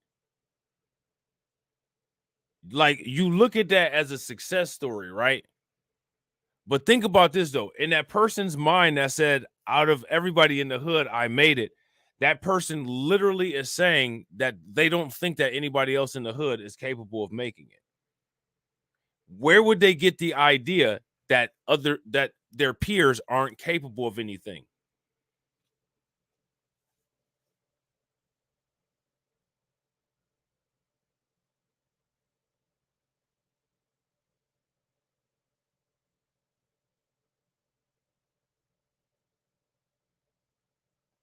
Where would these ideas come from?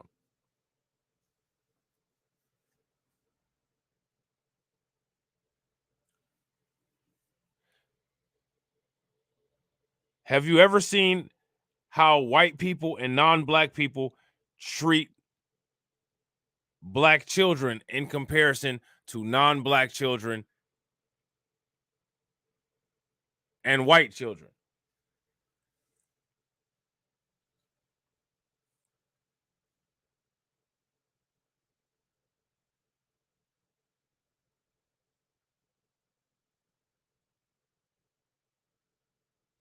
These children are just children. The other children are inconvenience and a nuisance.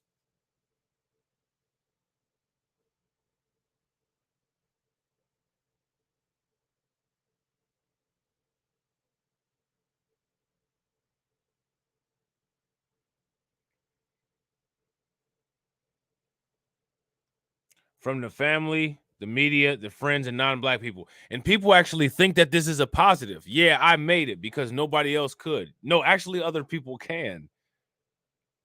You know what I'm saying? Society has just been successful with the programming to damage people's brains to the point to where people think that they're living in these isolated little boxes.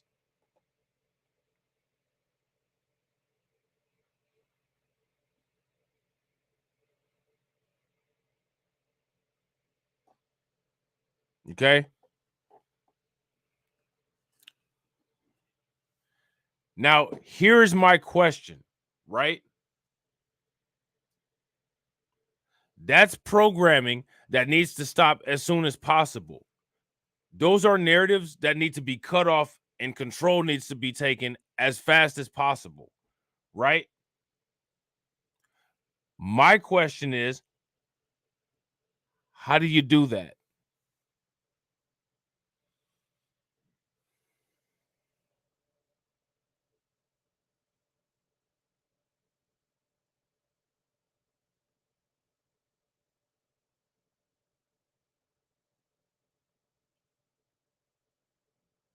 How do you do that? It is not healthy or safe for these people to go around with these kind of attitudes. It's not safe for white people and non-black people to be going around having the attitudes that they have towards black people, and it's not safe or healthy for black people to be self-isolated because of propaganda. Because that's essentially what you end up doing to yourself is self-isolating unknowingly, right? Would you guys agree? But as long as you're self-isolated, you're in a weakened state. And the idea is to constantly have everyone contained so that we're constantly in a weakened state. We can't upwardly be mobile in the economy, no weapons.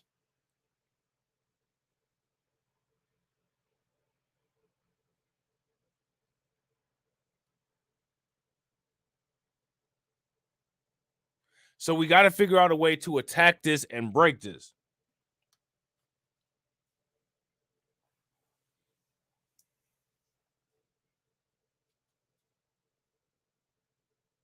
This is the reason why, and I want you guys to pay attention to this. This is the reason why it's acceptable that in many conversations, there's no black voice.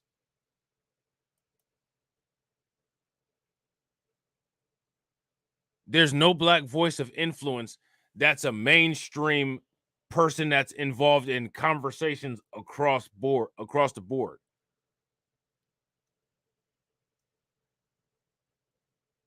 There's a lot of people that talk about a lot of stuff that everybody listens to, whether they like them or not. It's only when it comes to us that there's a severe lack of that.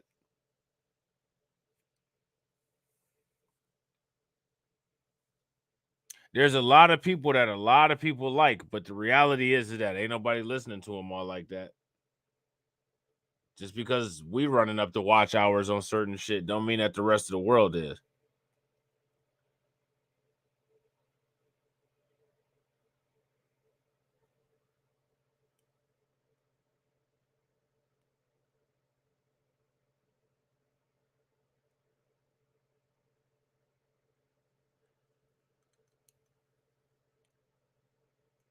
So how does this get combated?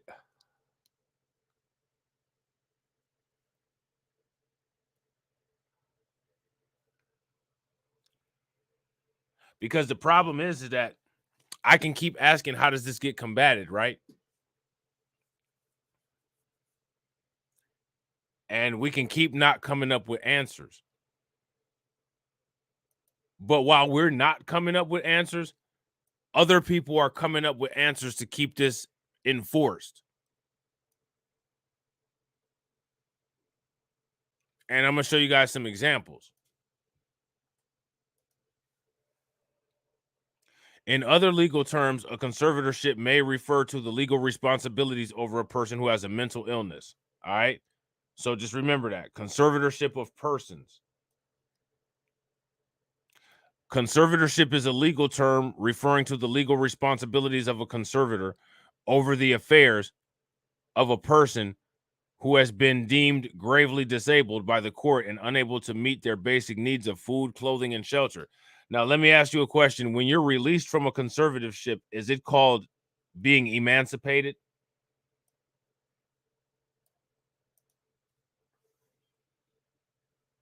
If an emancipation is a release from a conservatorship, give me a thumbs up. If it's not, give me a thumbs down. They are governed by the state's laws. Terminology varies, and some states or jurisdictions may refer to a conservator as a guardian of the estates or as a trustee.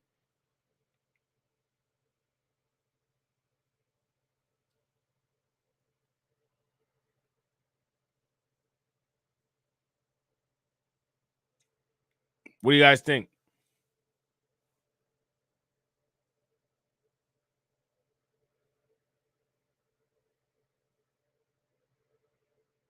Yeah, I'm not mad at that, Torian. And I actually agree.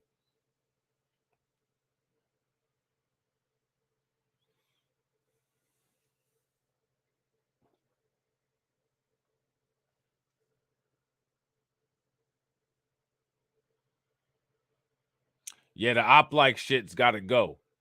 You know what I'm saying? I agree.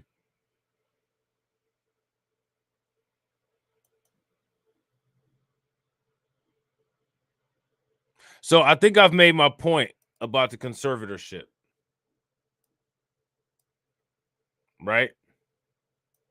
So now, if you're somebody that people are looking at and they're looking at you in terms of, well, you're so dumb, we need to manage everything that you say and do.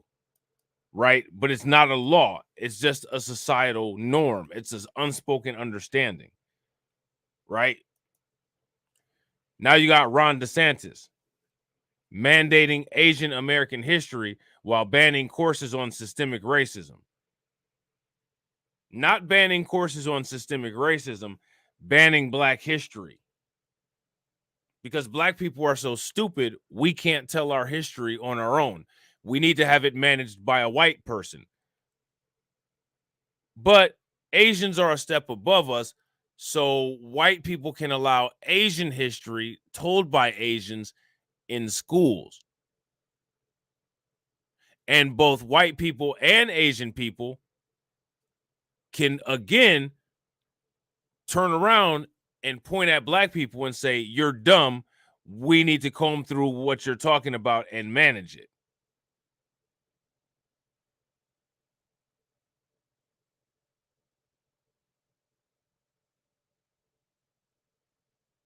Okay.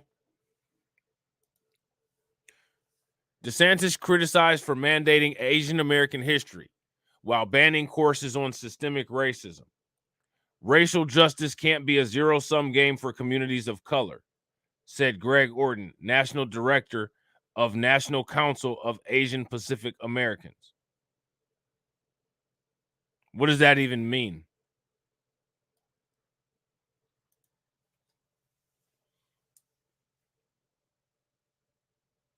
What does that even mean?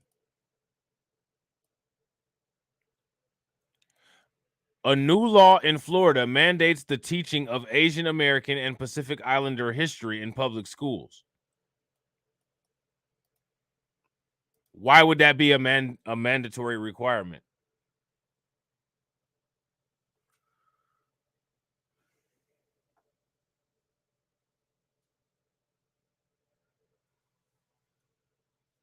Why would that be a mandatory requirement? Does that make sense?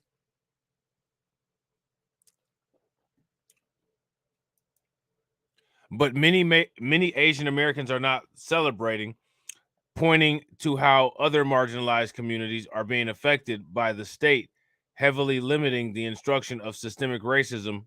And then, of course, for whatever reason, we're talking about Asian Pacific history here, but when it comes to them dog whistling about Black people, instruction of systemic racism and gender inequality or gender identity are mentioned in the same sentence. They mention Asian history by word, but they call Black people they call Black history instruction of systemic racism. Shout out to DSB. What's good with it? Do you guys see that? And I don't know what AAPI group this is that allegedly is fighting for Black history, but I doubt it. This is just an attempt to make them look heroic. You know what I'm saying? That brings me to the article that Terrence put in the Discord. Make sure you guys show some love to Terrence. Throw some radiation emoji in the chat for Terrence, who dropped this article in the Discord. A watershed moment. Illinois becomes the first state to mandate Asian American history in public schools.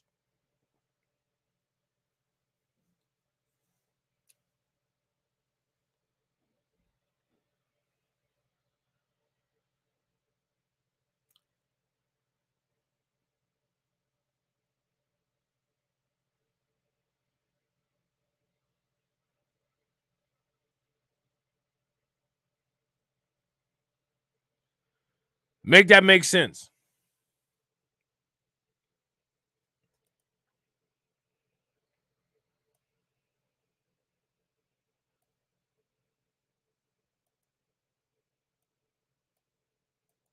Okay.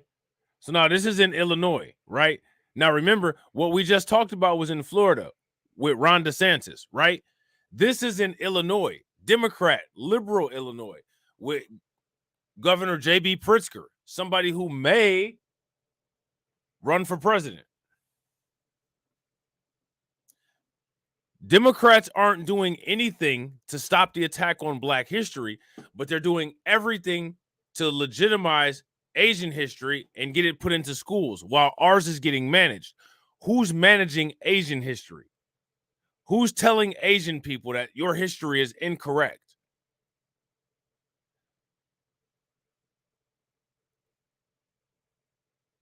Let me ask you guys a question. Are the classrooms making it illegal to talk about Hiroshima and Nagasaki? Is it illegal to talk about Japanese internment camps? I mean, that stuff is divisive. It paints the it paints the United States of America in a bad light, right? But it's interesting, though, that there's no restrictions in classrooms on how to talk about it. Why?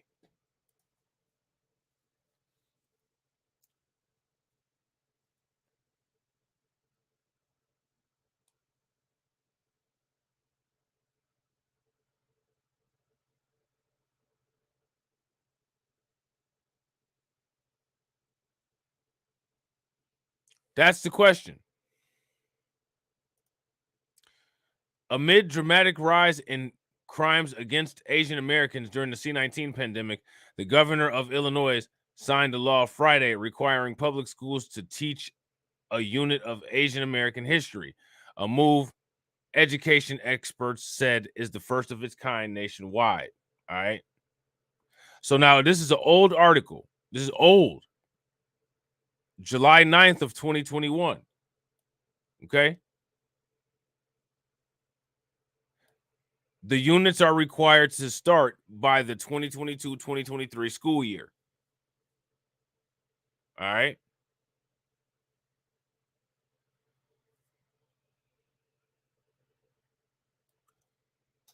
Peep game.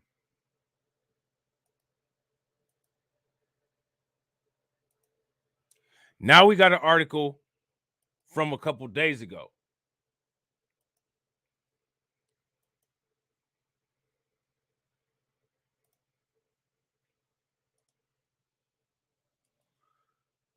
This article right here. And real quick, ladies and gentlemen, if you guys haven't smashed the like button, please take a moment, smash the like button. Also, if you guys haven't hit the bell, please take a moment, make sure you guys hit the bell.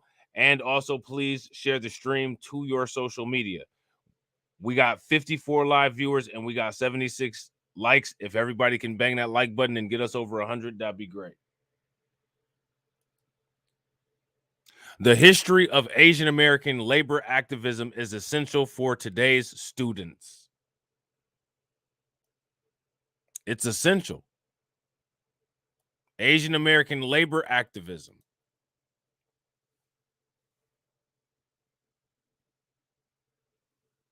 Let me ask you guys a question. Who's telling these stories? Are they being managed? Is Ron DeSantis overseeing how the Asian people are talking about their history? Does it matter if it's divisive or not?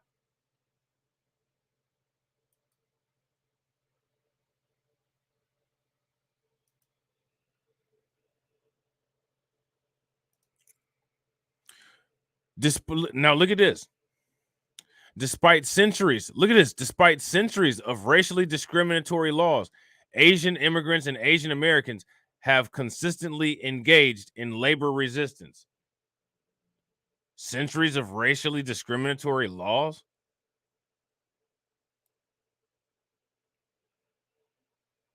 Who did those laws include?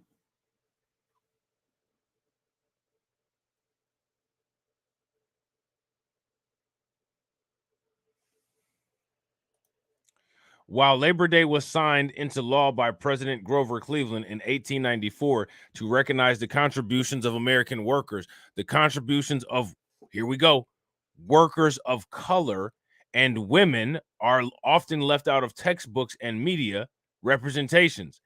Asian immigrants and Asian Americans have been part of the U.S. workforce since the mid-19th century and have engaged in organizing and resistance. If they've been part of the U.S. workforce since the mid-19th century, then how the hell have they dealt with centuries of racially discriminatory laws?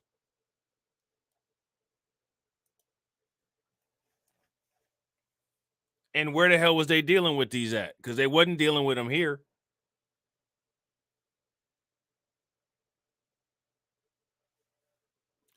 This is what I'm saying. This is why people got to pay it. Y'all got to pay close attention to this stuff and go over it with a fine-tooth comb. This is what I'm saying. People need to break this stuff down. What are these people talking about?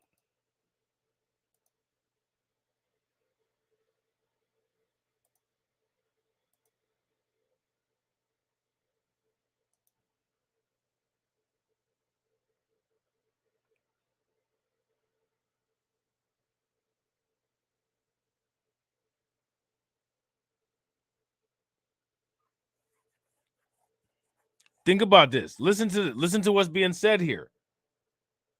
I'm going to read this paragraph again.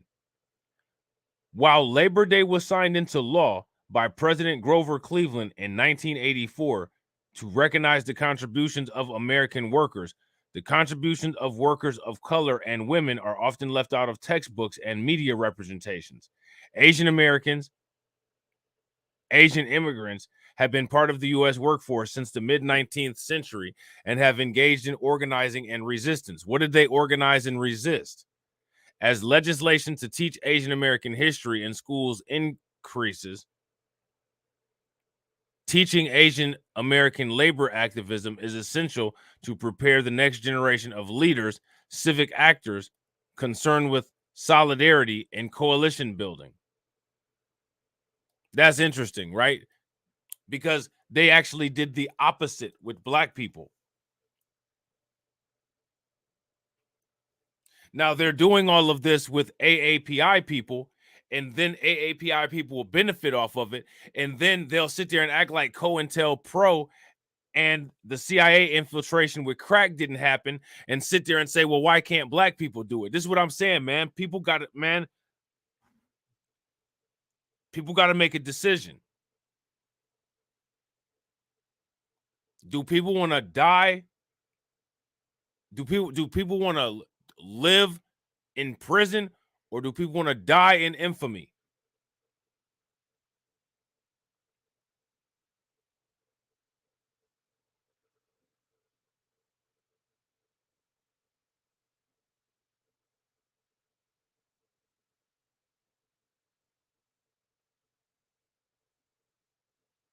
That's the question that people got to ask. As an Asian American woman, throughout my K through 12 education, I was always stereotyped as a quiet, compliant, and hard worker. I mean, that's interesting, right? That's oppressive. How? Somebody said that you were quiet. Somebody said that you were a hard worker. You were never a slave. You're not a slave descendant, and nobody calls you lazy, despite the fact that you've never worked for free ever in this country. Shout out to my man Adrian. What's good with it, bro?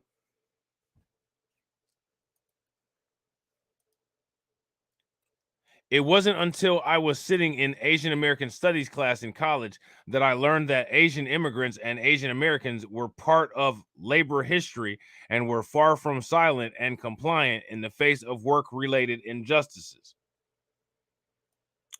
One of the best-known activists during the mid-19th century was Wong Chin-fu from 1847 through 1896, known for coining the term Chinese American. Chin Fu was a journalist dedicated to advancing the Chinese community's civil rights and labor rights in the U.S. He founded the Chinese Equal Rights League in 1982. Now, pay close attention, right? Chinese Equal Rights League, not the NAACP, National Advancement.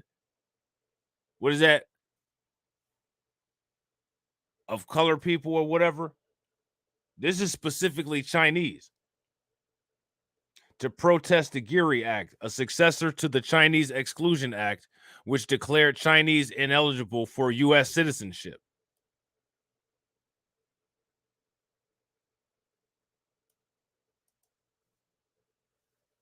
Okay.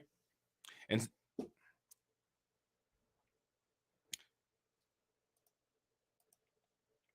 despite our country's history of racially discriminatory laws, Asian immigrants and Asian Americans consistently engaged in labor resistance. What does that have to do with anything?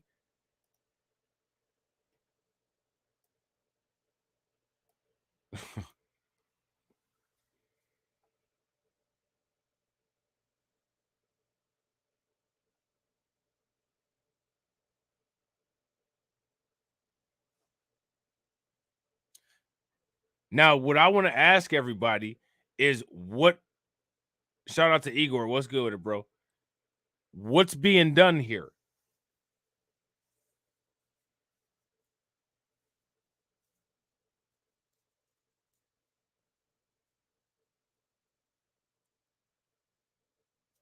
What they're trying to do is they're trying to build a body of work that compares every group of people's origins in the United States to the FBA plantation descendant, slavery descendants origin here in the United States, in attempts to say these people are doing this and these people are doing nothing.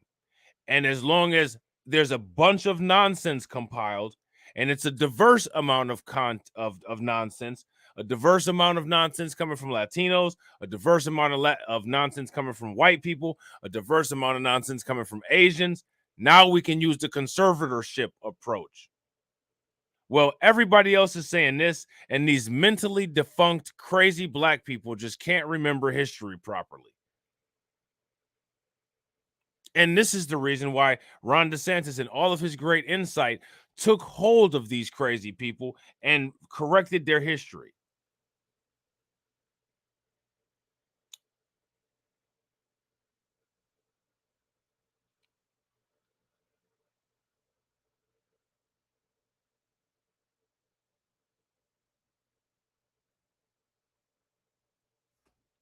Okay.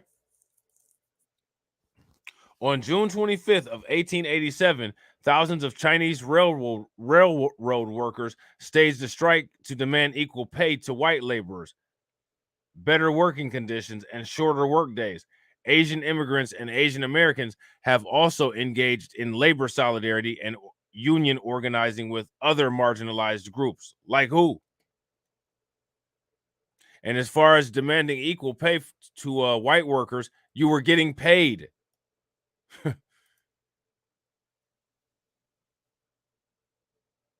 What they're trying to do also is what they're going to try to do is they're going to try to delete the slavery part of Black history and bump up the civil rights movement and turn the civil rights movement into some rainbow coalition socialist workers movement that had all of these non-white people holding hands with Martin Luther King and Cornel West as the damn leader.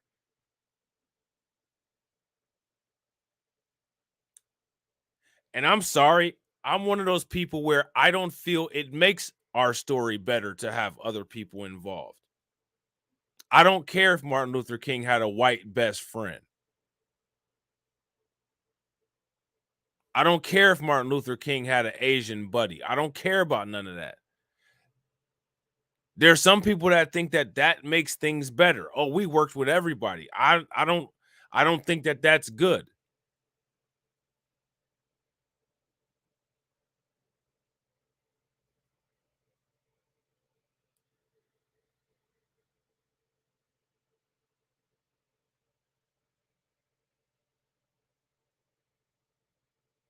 You guys kind of see it. You know, I'm kind of selective. I practice my own lockout blockout. You know what I'm saying?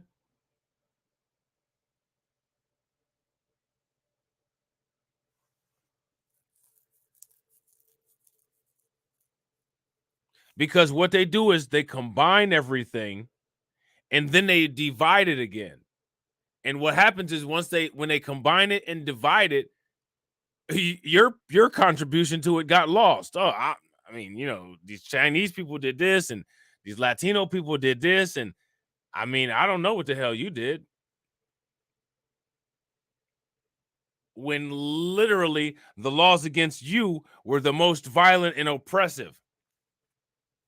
There's no axe handle Saturday for Asian people here in the United States.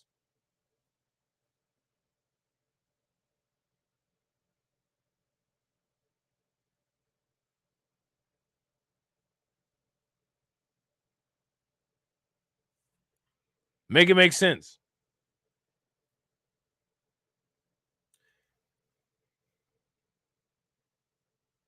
And this is why I always ask the question, shout out to Maxwell. Do people want to sit by and watch this shit and commentate it like it's sports? Or do people want to actually do something?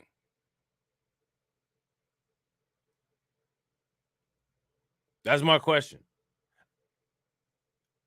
Sadly, and I've admitted this before, I'm under the belief that 90% of people don't want to do anything.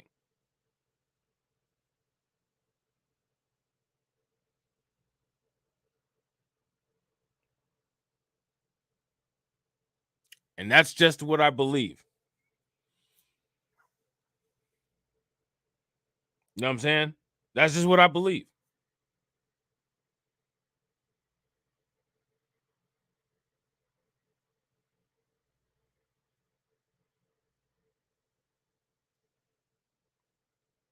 It's gotten to the point where people are so used to seeing attacks, it's just like, oh, they're attacking again. And that's it. Like I said, you will know when people get tired of this, right? Because when people get tired of this, they're going to create a condition of where anytime anybody attacks, something extremely bad is going to happen. That's how you deal with attacks. And I agree, Maxwell.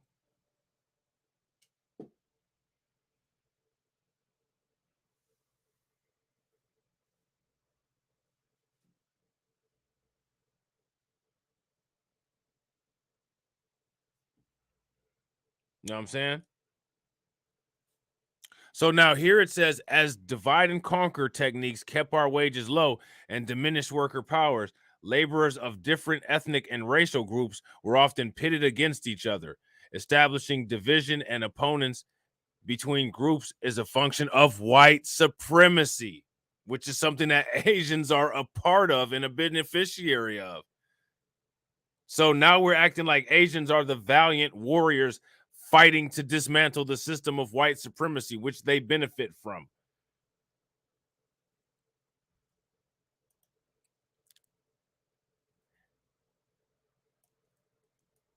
As a divide, look at this, as a divide and conquer technique to keep wages low and diminish worker power. Laborers of different ethnic and racial groups were often pitted against each other, establishing divisions and opponents and oppositions from between groups is a function of white supremacy. And coalition building are necessary for resistance, and this solidarity was often born in the fields. Yeah, I don't believe that coalition building is necessary for resistance. I believe that breaking up the coalition of white supremacy is vital to the resistance.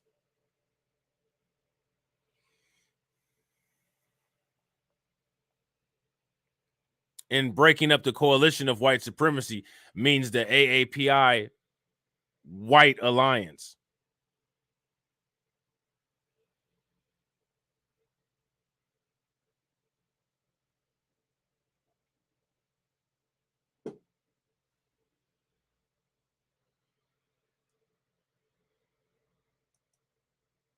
So now here it says, as divide and conquer techniques. Oh, my bad. Now we go down here and it says a multiracial. Now, mind you, they keep saying a multiracial, right? But they're not saying what races were involved. Now, I want you to pay attention. I'll tell you what races get left out. A multiracial alliance of Japanese and Mexican Americans organized a union of farm workers in 1903. So I want you to pay attention. These Asians and Latinos have been blocking out black people since 1903. Okay? In Oxnard, California, called the Japanese Mexican Labor Association. Lockout, blockout. And you got goofies sitting up there talking about their friends and going harder to argue to justify their Mexican homeboy saying the N-word while they Mexican homeboy got a damn swastika tattooed on his back. Stupid hood motherfuckers. You know what I'm saying? Dumbass, trash-ass gang members. A lot of those ignorant fucks are the ones that built these stupid-ass coalitions with these morons.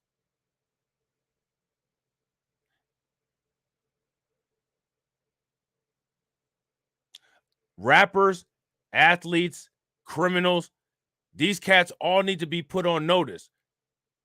You know what I'm saying? If you are an idiot, if you are a complete idiot, you need to be put on notice. You know what I'm saying?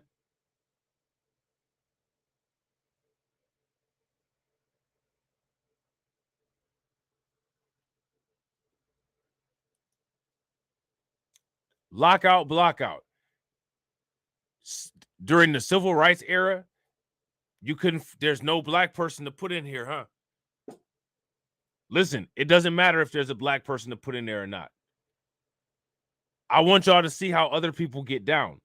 Locked out, blocked out of this farm association, locked out, blocked out of this article. I don't think people should lie anymore. I think people should show their real colors. I don't care if any of these people like or don't like us. People need to start learning how to lay some hard checks down.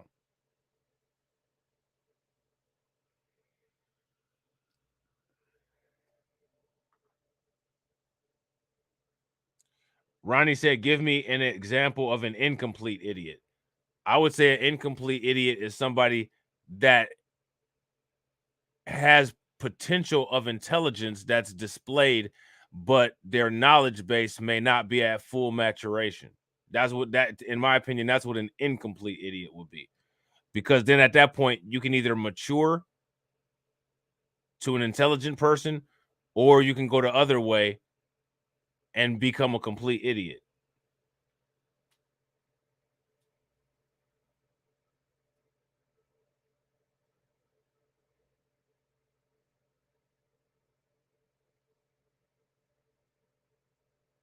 You know?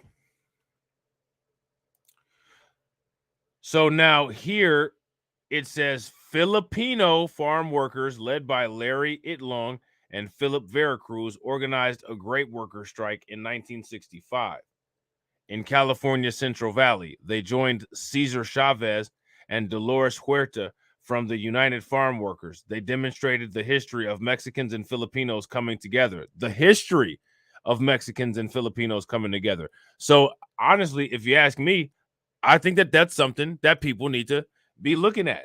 We need to look at all of these coalitions of people of color that were existent back in the day when we were fighting for our rights and pick out all of the elements of anti-blackness and blockout in them.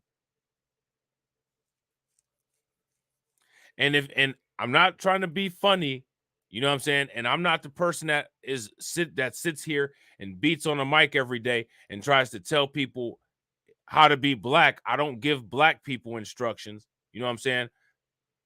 It's a lot of people out on YouTube, a lot of people all over the place that think that they could sit on their podium and point down at you and give black people instructions. Their worldview of how to be a black person is what you should be doing when they're not even doing shit themselves. That's not me. I'm not that person. But what I would say is that looking at the environment, I don't think that it would be a bad idea for people to start practicing lockout blockout.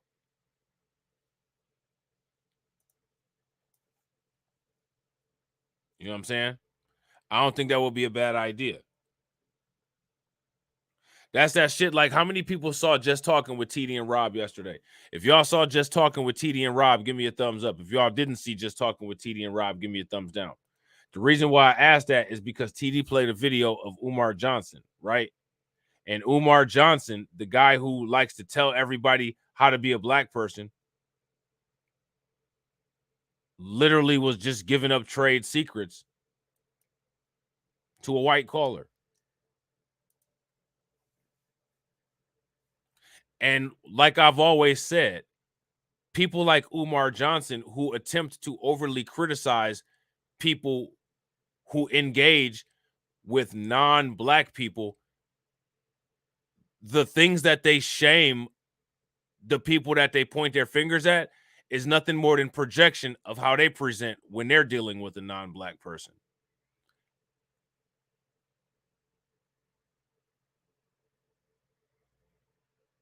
That person called up on the phone and you just gave up all the ghosts without even being asked to. You did that shit. Your pro-black ass did that shit.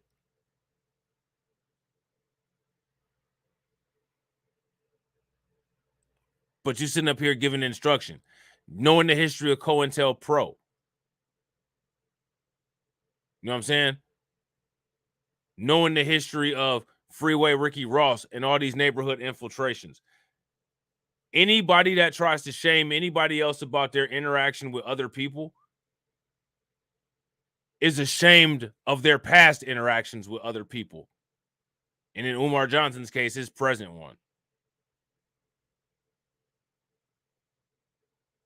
If that person if somebody, oh, Blacklight, I want to talk to you. How many times have y'all seen clowns in my comment section, man? And I'm like, man, get the fuck out of here.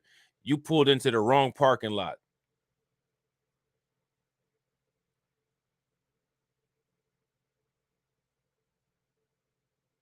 Or, you know, if you decent and you show signs that you're decent, you can stick around. But you know what I'm saying? Don't sit here and act like anything gonna be revolved around you or anything like that.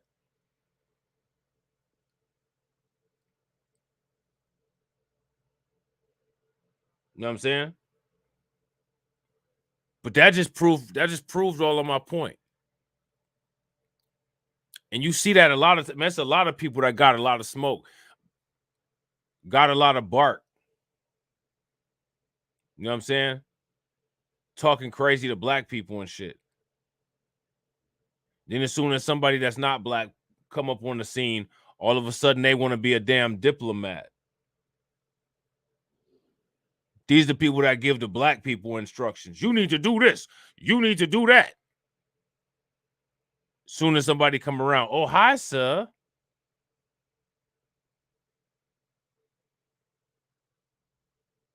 I don't need to do shit, but do exactly like what I'm doing. Keep my eye on your weird ass. That's the only thing I need to do. See, like that's the thing, man. Like, if you're an around the way person, you know what I'm saying? Don't none of that chest puffing out shit, none of that jail babble. That shit don't phase you. Like none of that bullshit phases me. It don't do anything. It doesn't move me at all. I survive off of sizing people up. You know what I'm saying? So when I see somebody fronting, what they used to say back in the day, when I see somebody faking jacks, man, that shit sticks out like a sore thumb.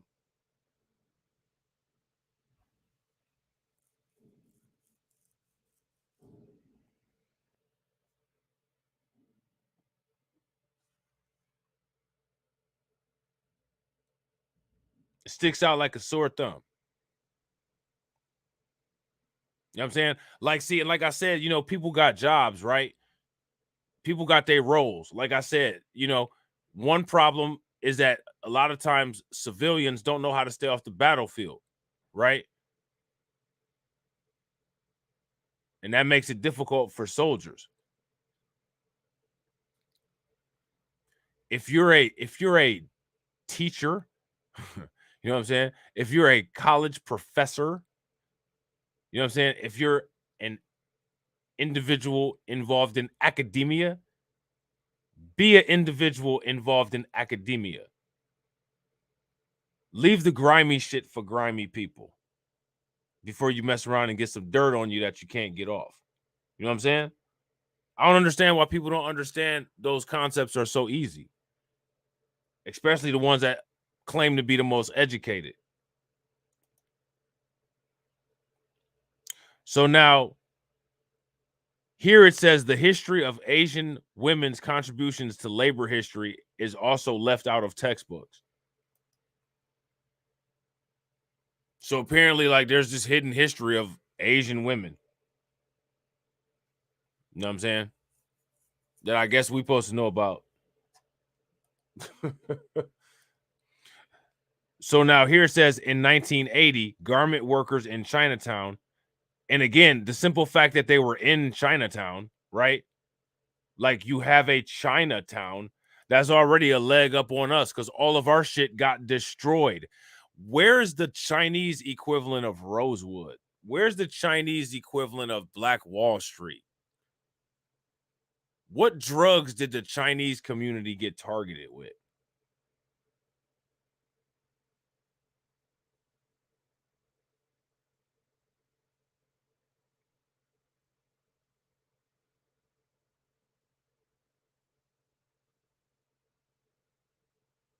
That's all of those are questions that I got.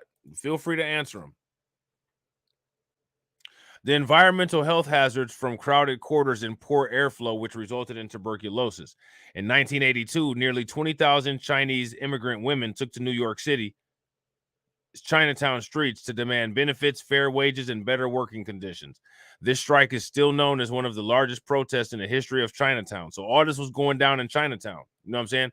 And again, the fact that they had a Chinatown, I mean, that literally shows in it. I mean, that's a lot. It wasn't burned to the damn ground. It wasn't infiltrated by the United States government with drugs. This is one of the reasons why, if you ask me, we need to be very, very, very particular, not just about our history, but about the history of other people, man. If you ask me, it's time for people to stop being quiet, and people need to start jumping into other people's conversations the way that ours get jumped into.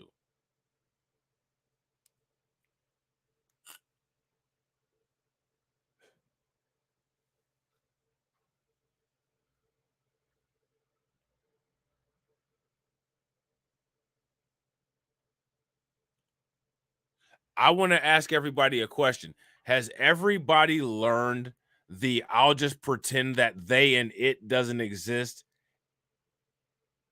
and live life that way? Has everybody learned yet that it doesn't matter how hard you concentrate on wishing that certain people and certain things didn't exist? They're never going to get blinked out of existence until we deal with them appropriately.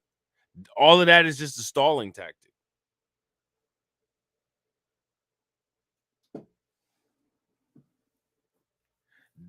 As long as we're not up in people's faces, listen, every moment that we're not pushing back on this crap, somebody's doing something like this.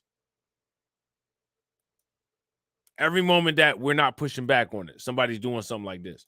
So the way to stop this kind of stuff from happening is push back so hard that it takes up all the time to get back up.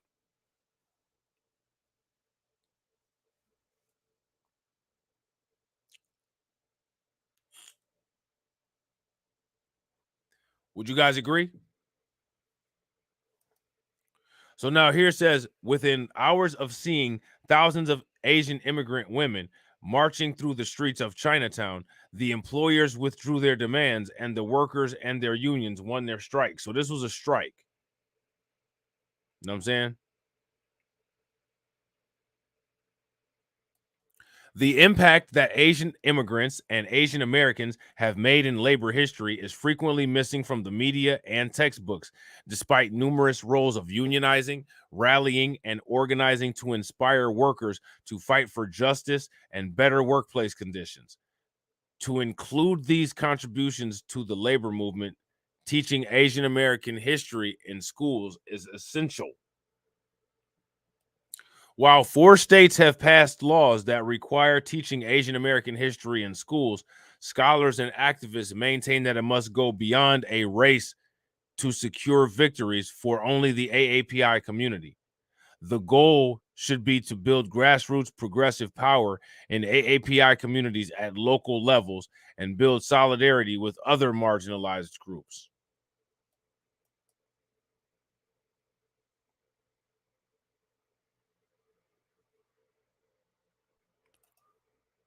Today's students share this vision and are walking out to protest DeSantis' education policies, speaking out about racial justice issues, and protesting discriminatory bills that target the LGBTQ community. Now, they didn't mention black people one time in this article, but they're doing this to fight DeSantis. They're doing this to fight DeSantis, but they didn't mention black people one time. They mentioned LGBTQ. When people, I want you guys to understand. Let me ask you guys a question. When people don't mention you, what are they trying to do to you? That's my question. You're being talked about, but you're not being mentioned.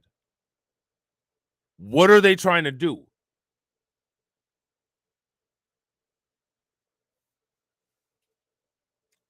I tend to disagree. Seeking the Truth Ministry, I know there's a lot of people that believe that, right? And I please don't think that I'm coming at you, because I'm not. It's just a simple disagreement. That's it.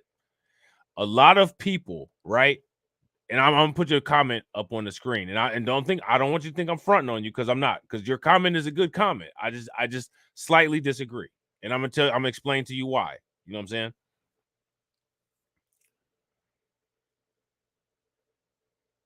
Now, Seeking the Truth Ministry, she's not the only person that says this. There's a lot of people that say this.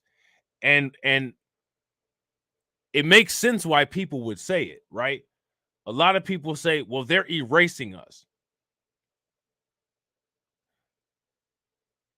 That By saying that, that presents a fundamental problem in the very rhetoric that we say.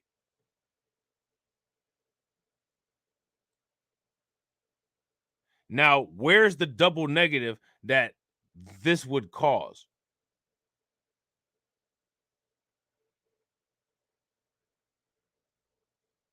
If we actually believe, right? If we actually believe that, based on our evidence and experience, that white supremacy is a business, it's a pyramid scam with us at the base of the pyramid,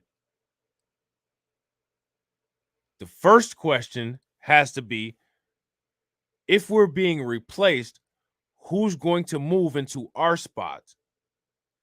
And the second question that you have to ask is, we've been a wonderful base of the white supremacist pyramid ever since the inception of the United States. Why would they remove the base without a replacement? So now I don't think that it's necessary. I don't think it's necessarily erasing and replacing us, because in this system, we are a necessary part of it. We have to exist for this system to work.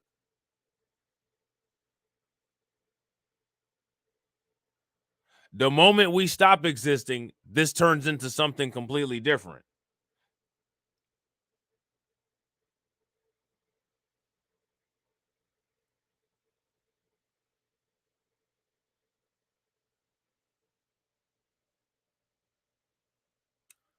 What I think it is that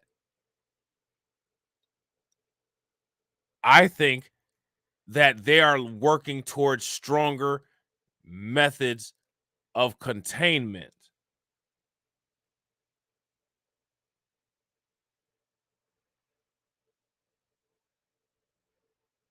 I think that they're thinking of stronger methods of weakening and containment, not necessarily erasure and replacing, because you the system won't work if we're not at the bottom, and there's no other groups that are going to voluntarily go to the bottom. The whole point of the United States is to encourage all of these people from around the world to come here, because as bad as your life may be, if you come here, you'll have it better than an N-word. That's the American dream. While you're here in America, you could be in a horrible country somewhere else, but if you come here, there's somebody here that even you can treat like shit and everybody will jump on it. That can't exist without us. You know what I'm saying?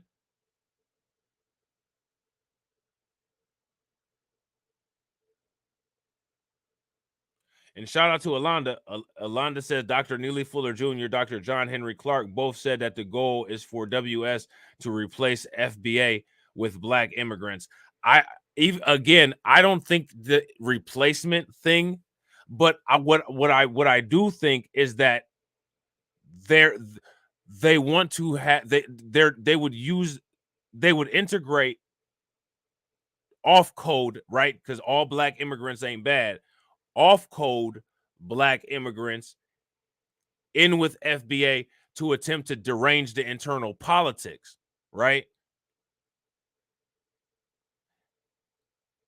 Because they can still lure those the off-code immigrants, right? The bad ones. They can lure them here with that same propaganda. There's always somebody here that you can treat like shit. You can be at rock bottom and there's always going to be somebody under you.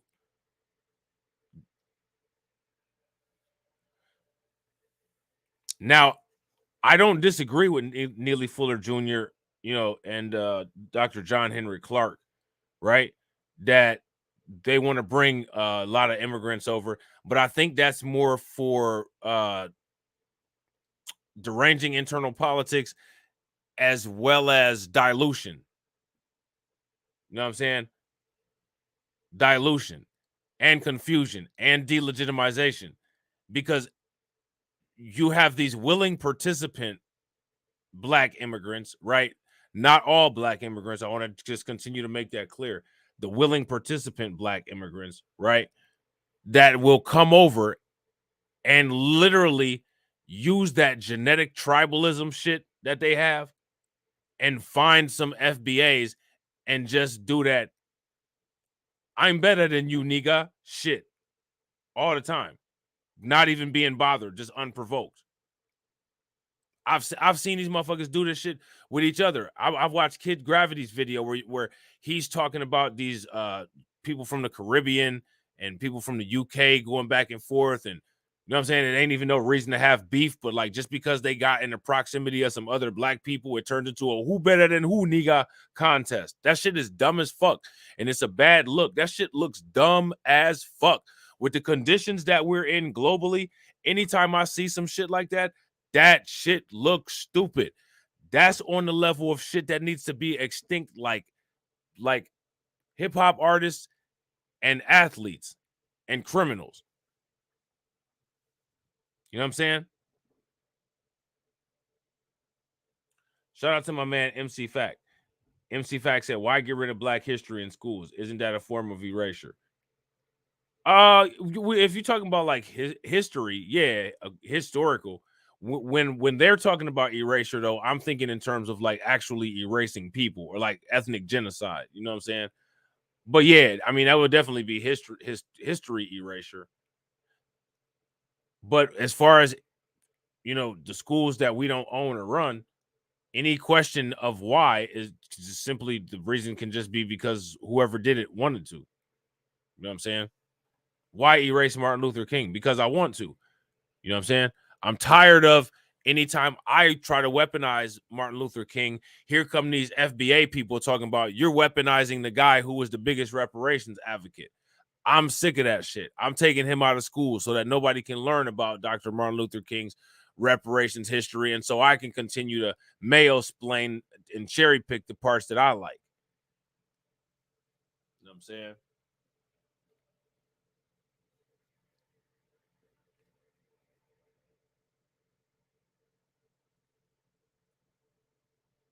So, like I said, I don't 100% disagree.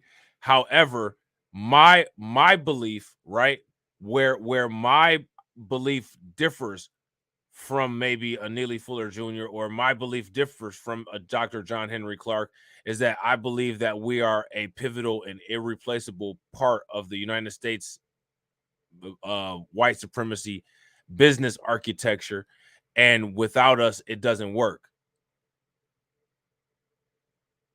So there can't be any replacement. They can dilute, they can confuse, you know what I'm saying? They can derange, they can do all that stuff, but they can't totally replace. Once they've replaced, see, in a system of white supremacy, right? Like if this is a system, right? If this is a system, then that means that there's a bunch of parts that all work together, and we are a part of that system. You know what I'm saying? Us being the bottom class is the moving part that works to be the appeasing factor of the other people coming through. There's always people that I can get on code with the rest of society and bully. There's always cheap real estate that I can move in, treat those people in that neighborhood like shit, and make money off of them. Foundational Black Americans here in the United States offer lots of rewards to the flunkies of white supremacy. Without us, those rewards don't exist. Without FBA neighborhoods, immigrants don't have their quickie marts that they can get. Without FBA neighborhoods, them AAPI women don't have no pedicure places to set up or no hair product places, which they shouldn't have none of that anyway. But it's just there already. So, you know what I'm saying?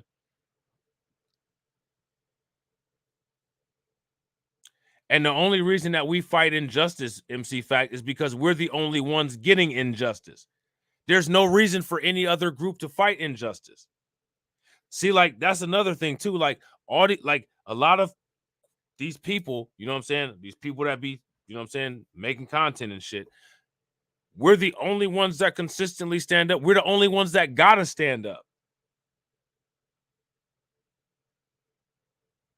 The whole system is against us, and that includes minorities, people of color, Democrats, Republicans, feminists. You know what I'm saying? All these other groups, coons. You know what I'm saying?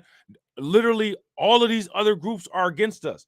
We don't have no choice but to. We're standing up when we sit down.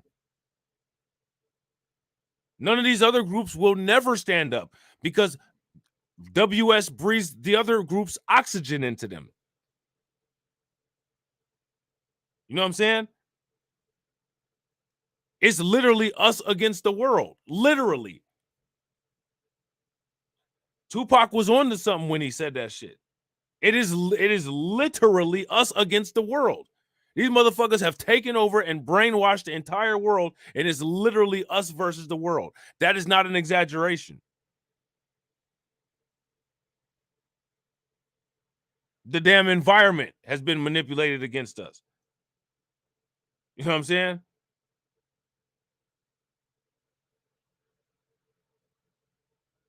These motherfuckers used dogs back in the civil rights era. Nature manipulated against us. It is literally us against the entire world.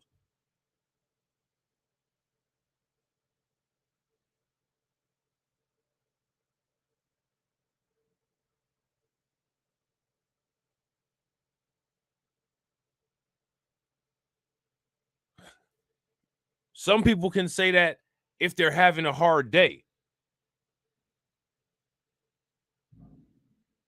We have to say that if we FBA.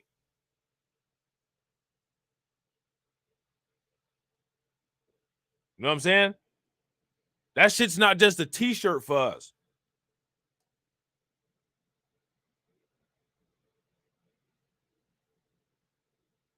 And the thing is, I don't think that many people fully grasp that.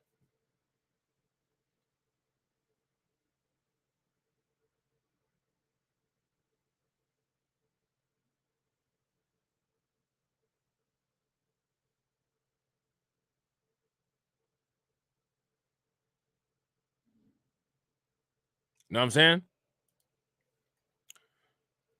Look at what they're doing. 4 states have passed laws that require Asian American history being taught in school. White people want to white Asian people ain't even pushing these laws. I mean, you know, they're not turning the shit down, but it's not Asian people aren't doing this shit. White people are using Asian people and Asian history as pawns. You know what I'm saying? That's how bad that is how dire their need for control over the entire situation is. Like, that shit is beyond wild.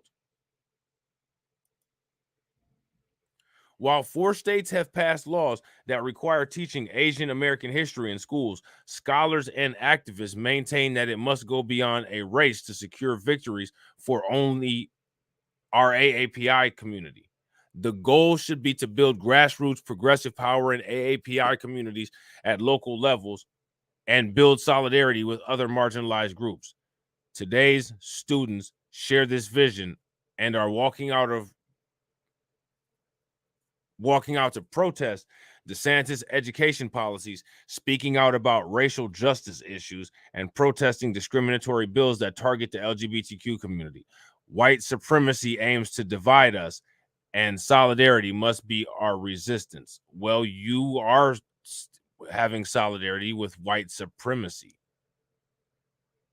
You know what I'm saying? See, I mean, speaking of this, look at this.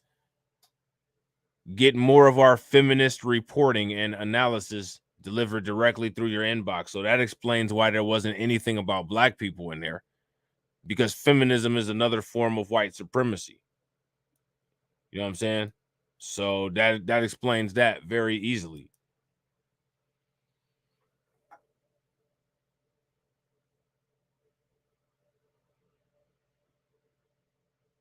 And real quick, ladies and gentlemen, make sure you guys show some love to my man Terrence Jackson. Throw some radiation emoji in the chat for him. Terrence said, pay attention to where this article came from. This is a mainstream magazine that shouldn't have anything to do with essential history. Facts. Super facts. This is a feminist magazine. You know what I'm saying? I'll put this link in the chat. I don't think this is bad information to check out. You know what I'm saying?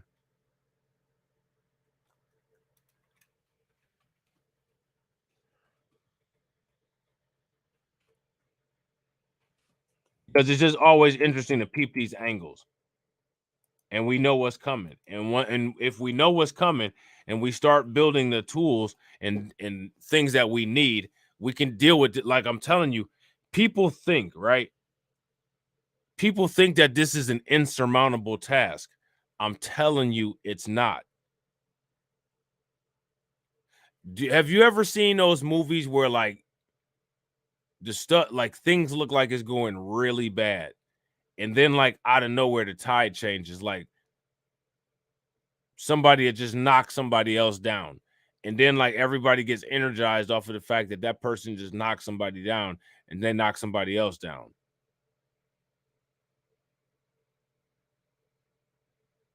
You know what I'm saying?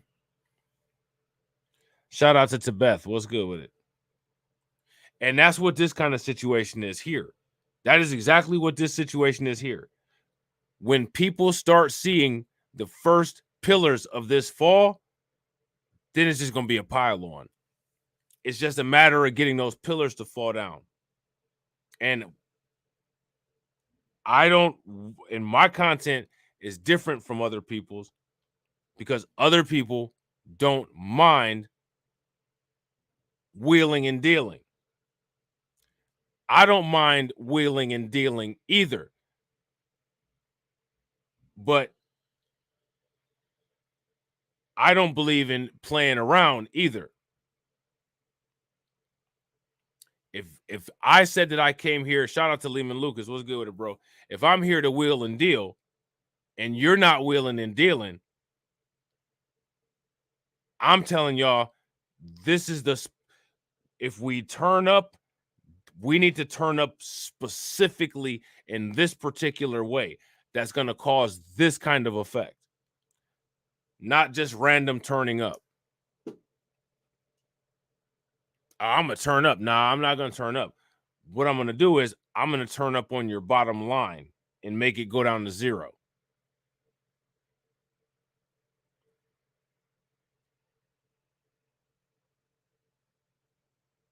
You know what I'm saying? That's how I think that should go. But you may feel different. And if you do, let me know in the comment section, because this, ladies and gentlemen, is the end of the stream. All right. I appreciate each and every one of you for sticking around. I hope that what I was saying made sense, because like I said, you know, highly theoretical, abstract stuff. Before you guys get out of here, I want to give a shout out to everybody that helps make Black Light Revelations. Black Light Revelations is the stream sponsors. We got my man Hurricane IQ. We got Deneen. We got Kid Gravity. We got YGLTB1. We got Deneen. We got Mike Mellis John. We got my man AB Promotions. We got Brooklyn Queen 125. We got Lloyd Sky 9. We got Lloyd Sky 9 with the 6-month membership. And we got my man Terrence Jackson. All right. So again, and Terrence Jackson also contributed some of the articles that were used in the content today. So shout out to everybody who was here. I appreciate each and every one of y'all. In addition to the goal, now we up in the ante. The goal is now 200 likes and 10 comments after the stream. So hopefully we can start getting that. All right. I appreciate you guys. And for the people in the Discord, the new features are in there. So check it out. Hopefully you guys enjoy them. And real quick, before we get out of here, we got a last minute member that just joined, Seeking the Truth Ministry. Definitely appreciate you. Hopefully I'll be able to get some membership content up real soon. Make sure y'all throw some radiation emoji in the chat and show Seeking the Truth Ministry some love. Definitely appreciate it. And I will catch you all on the next video. All right. Peace.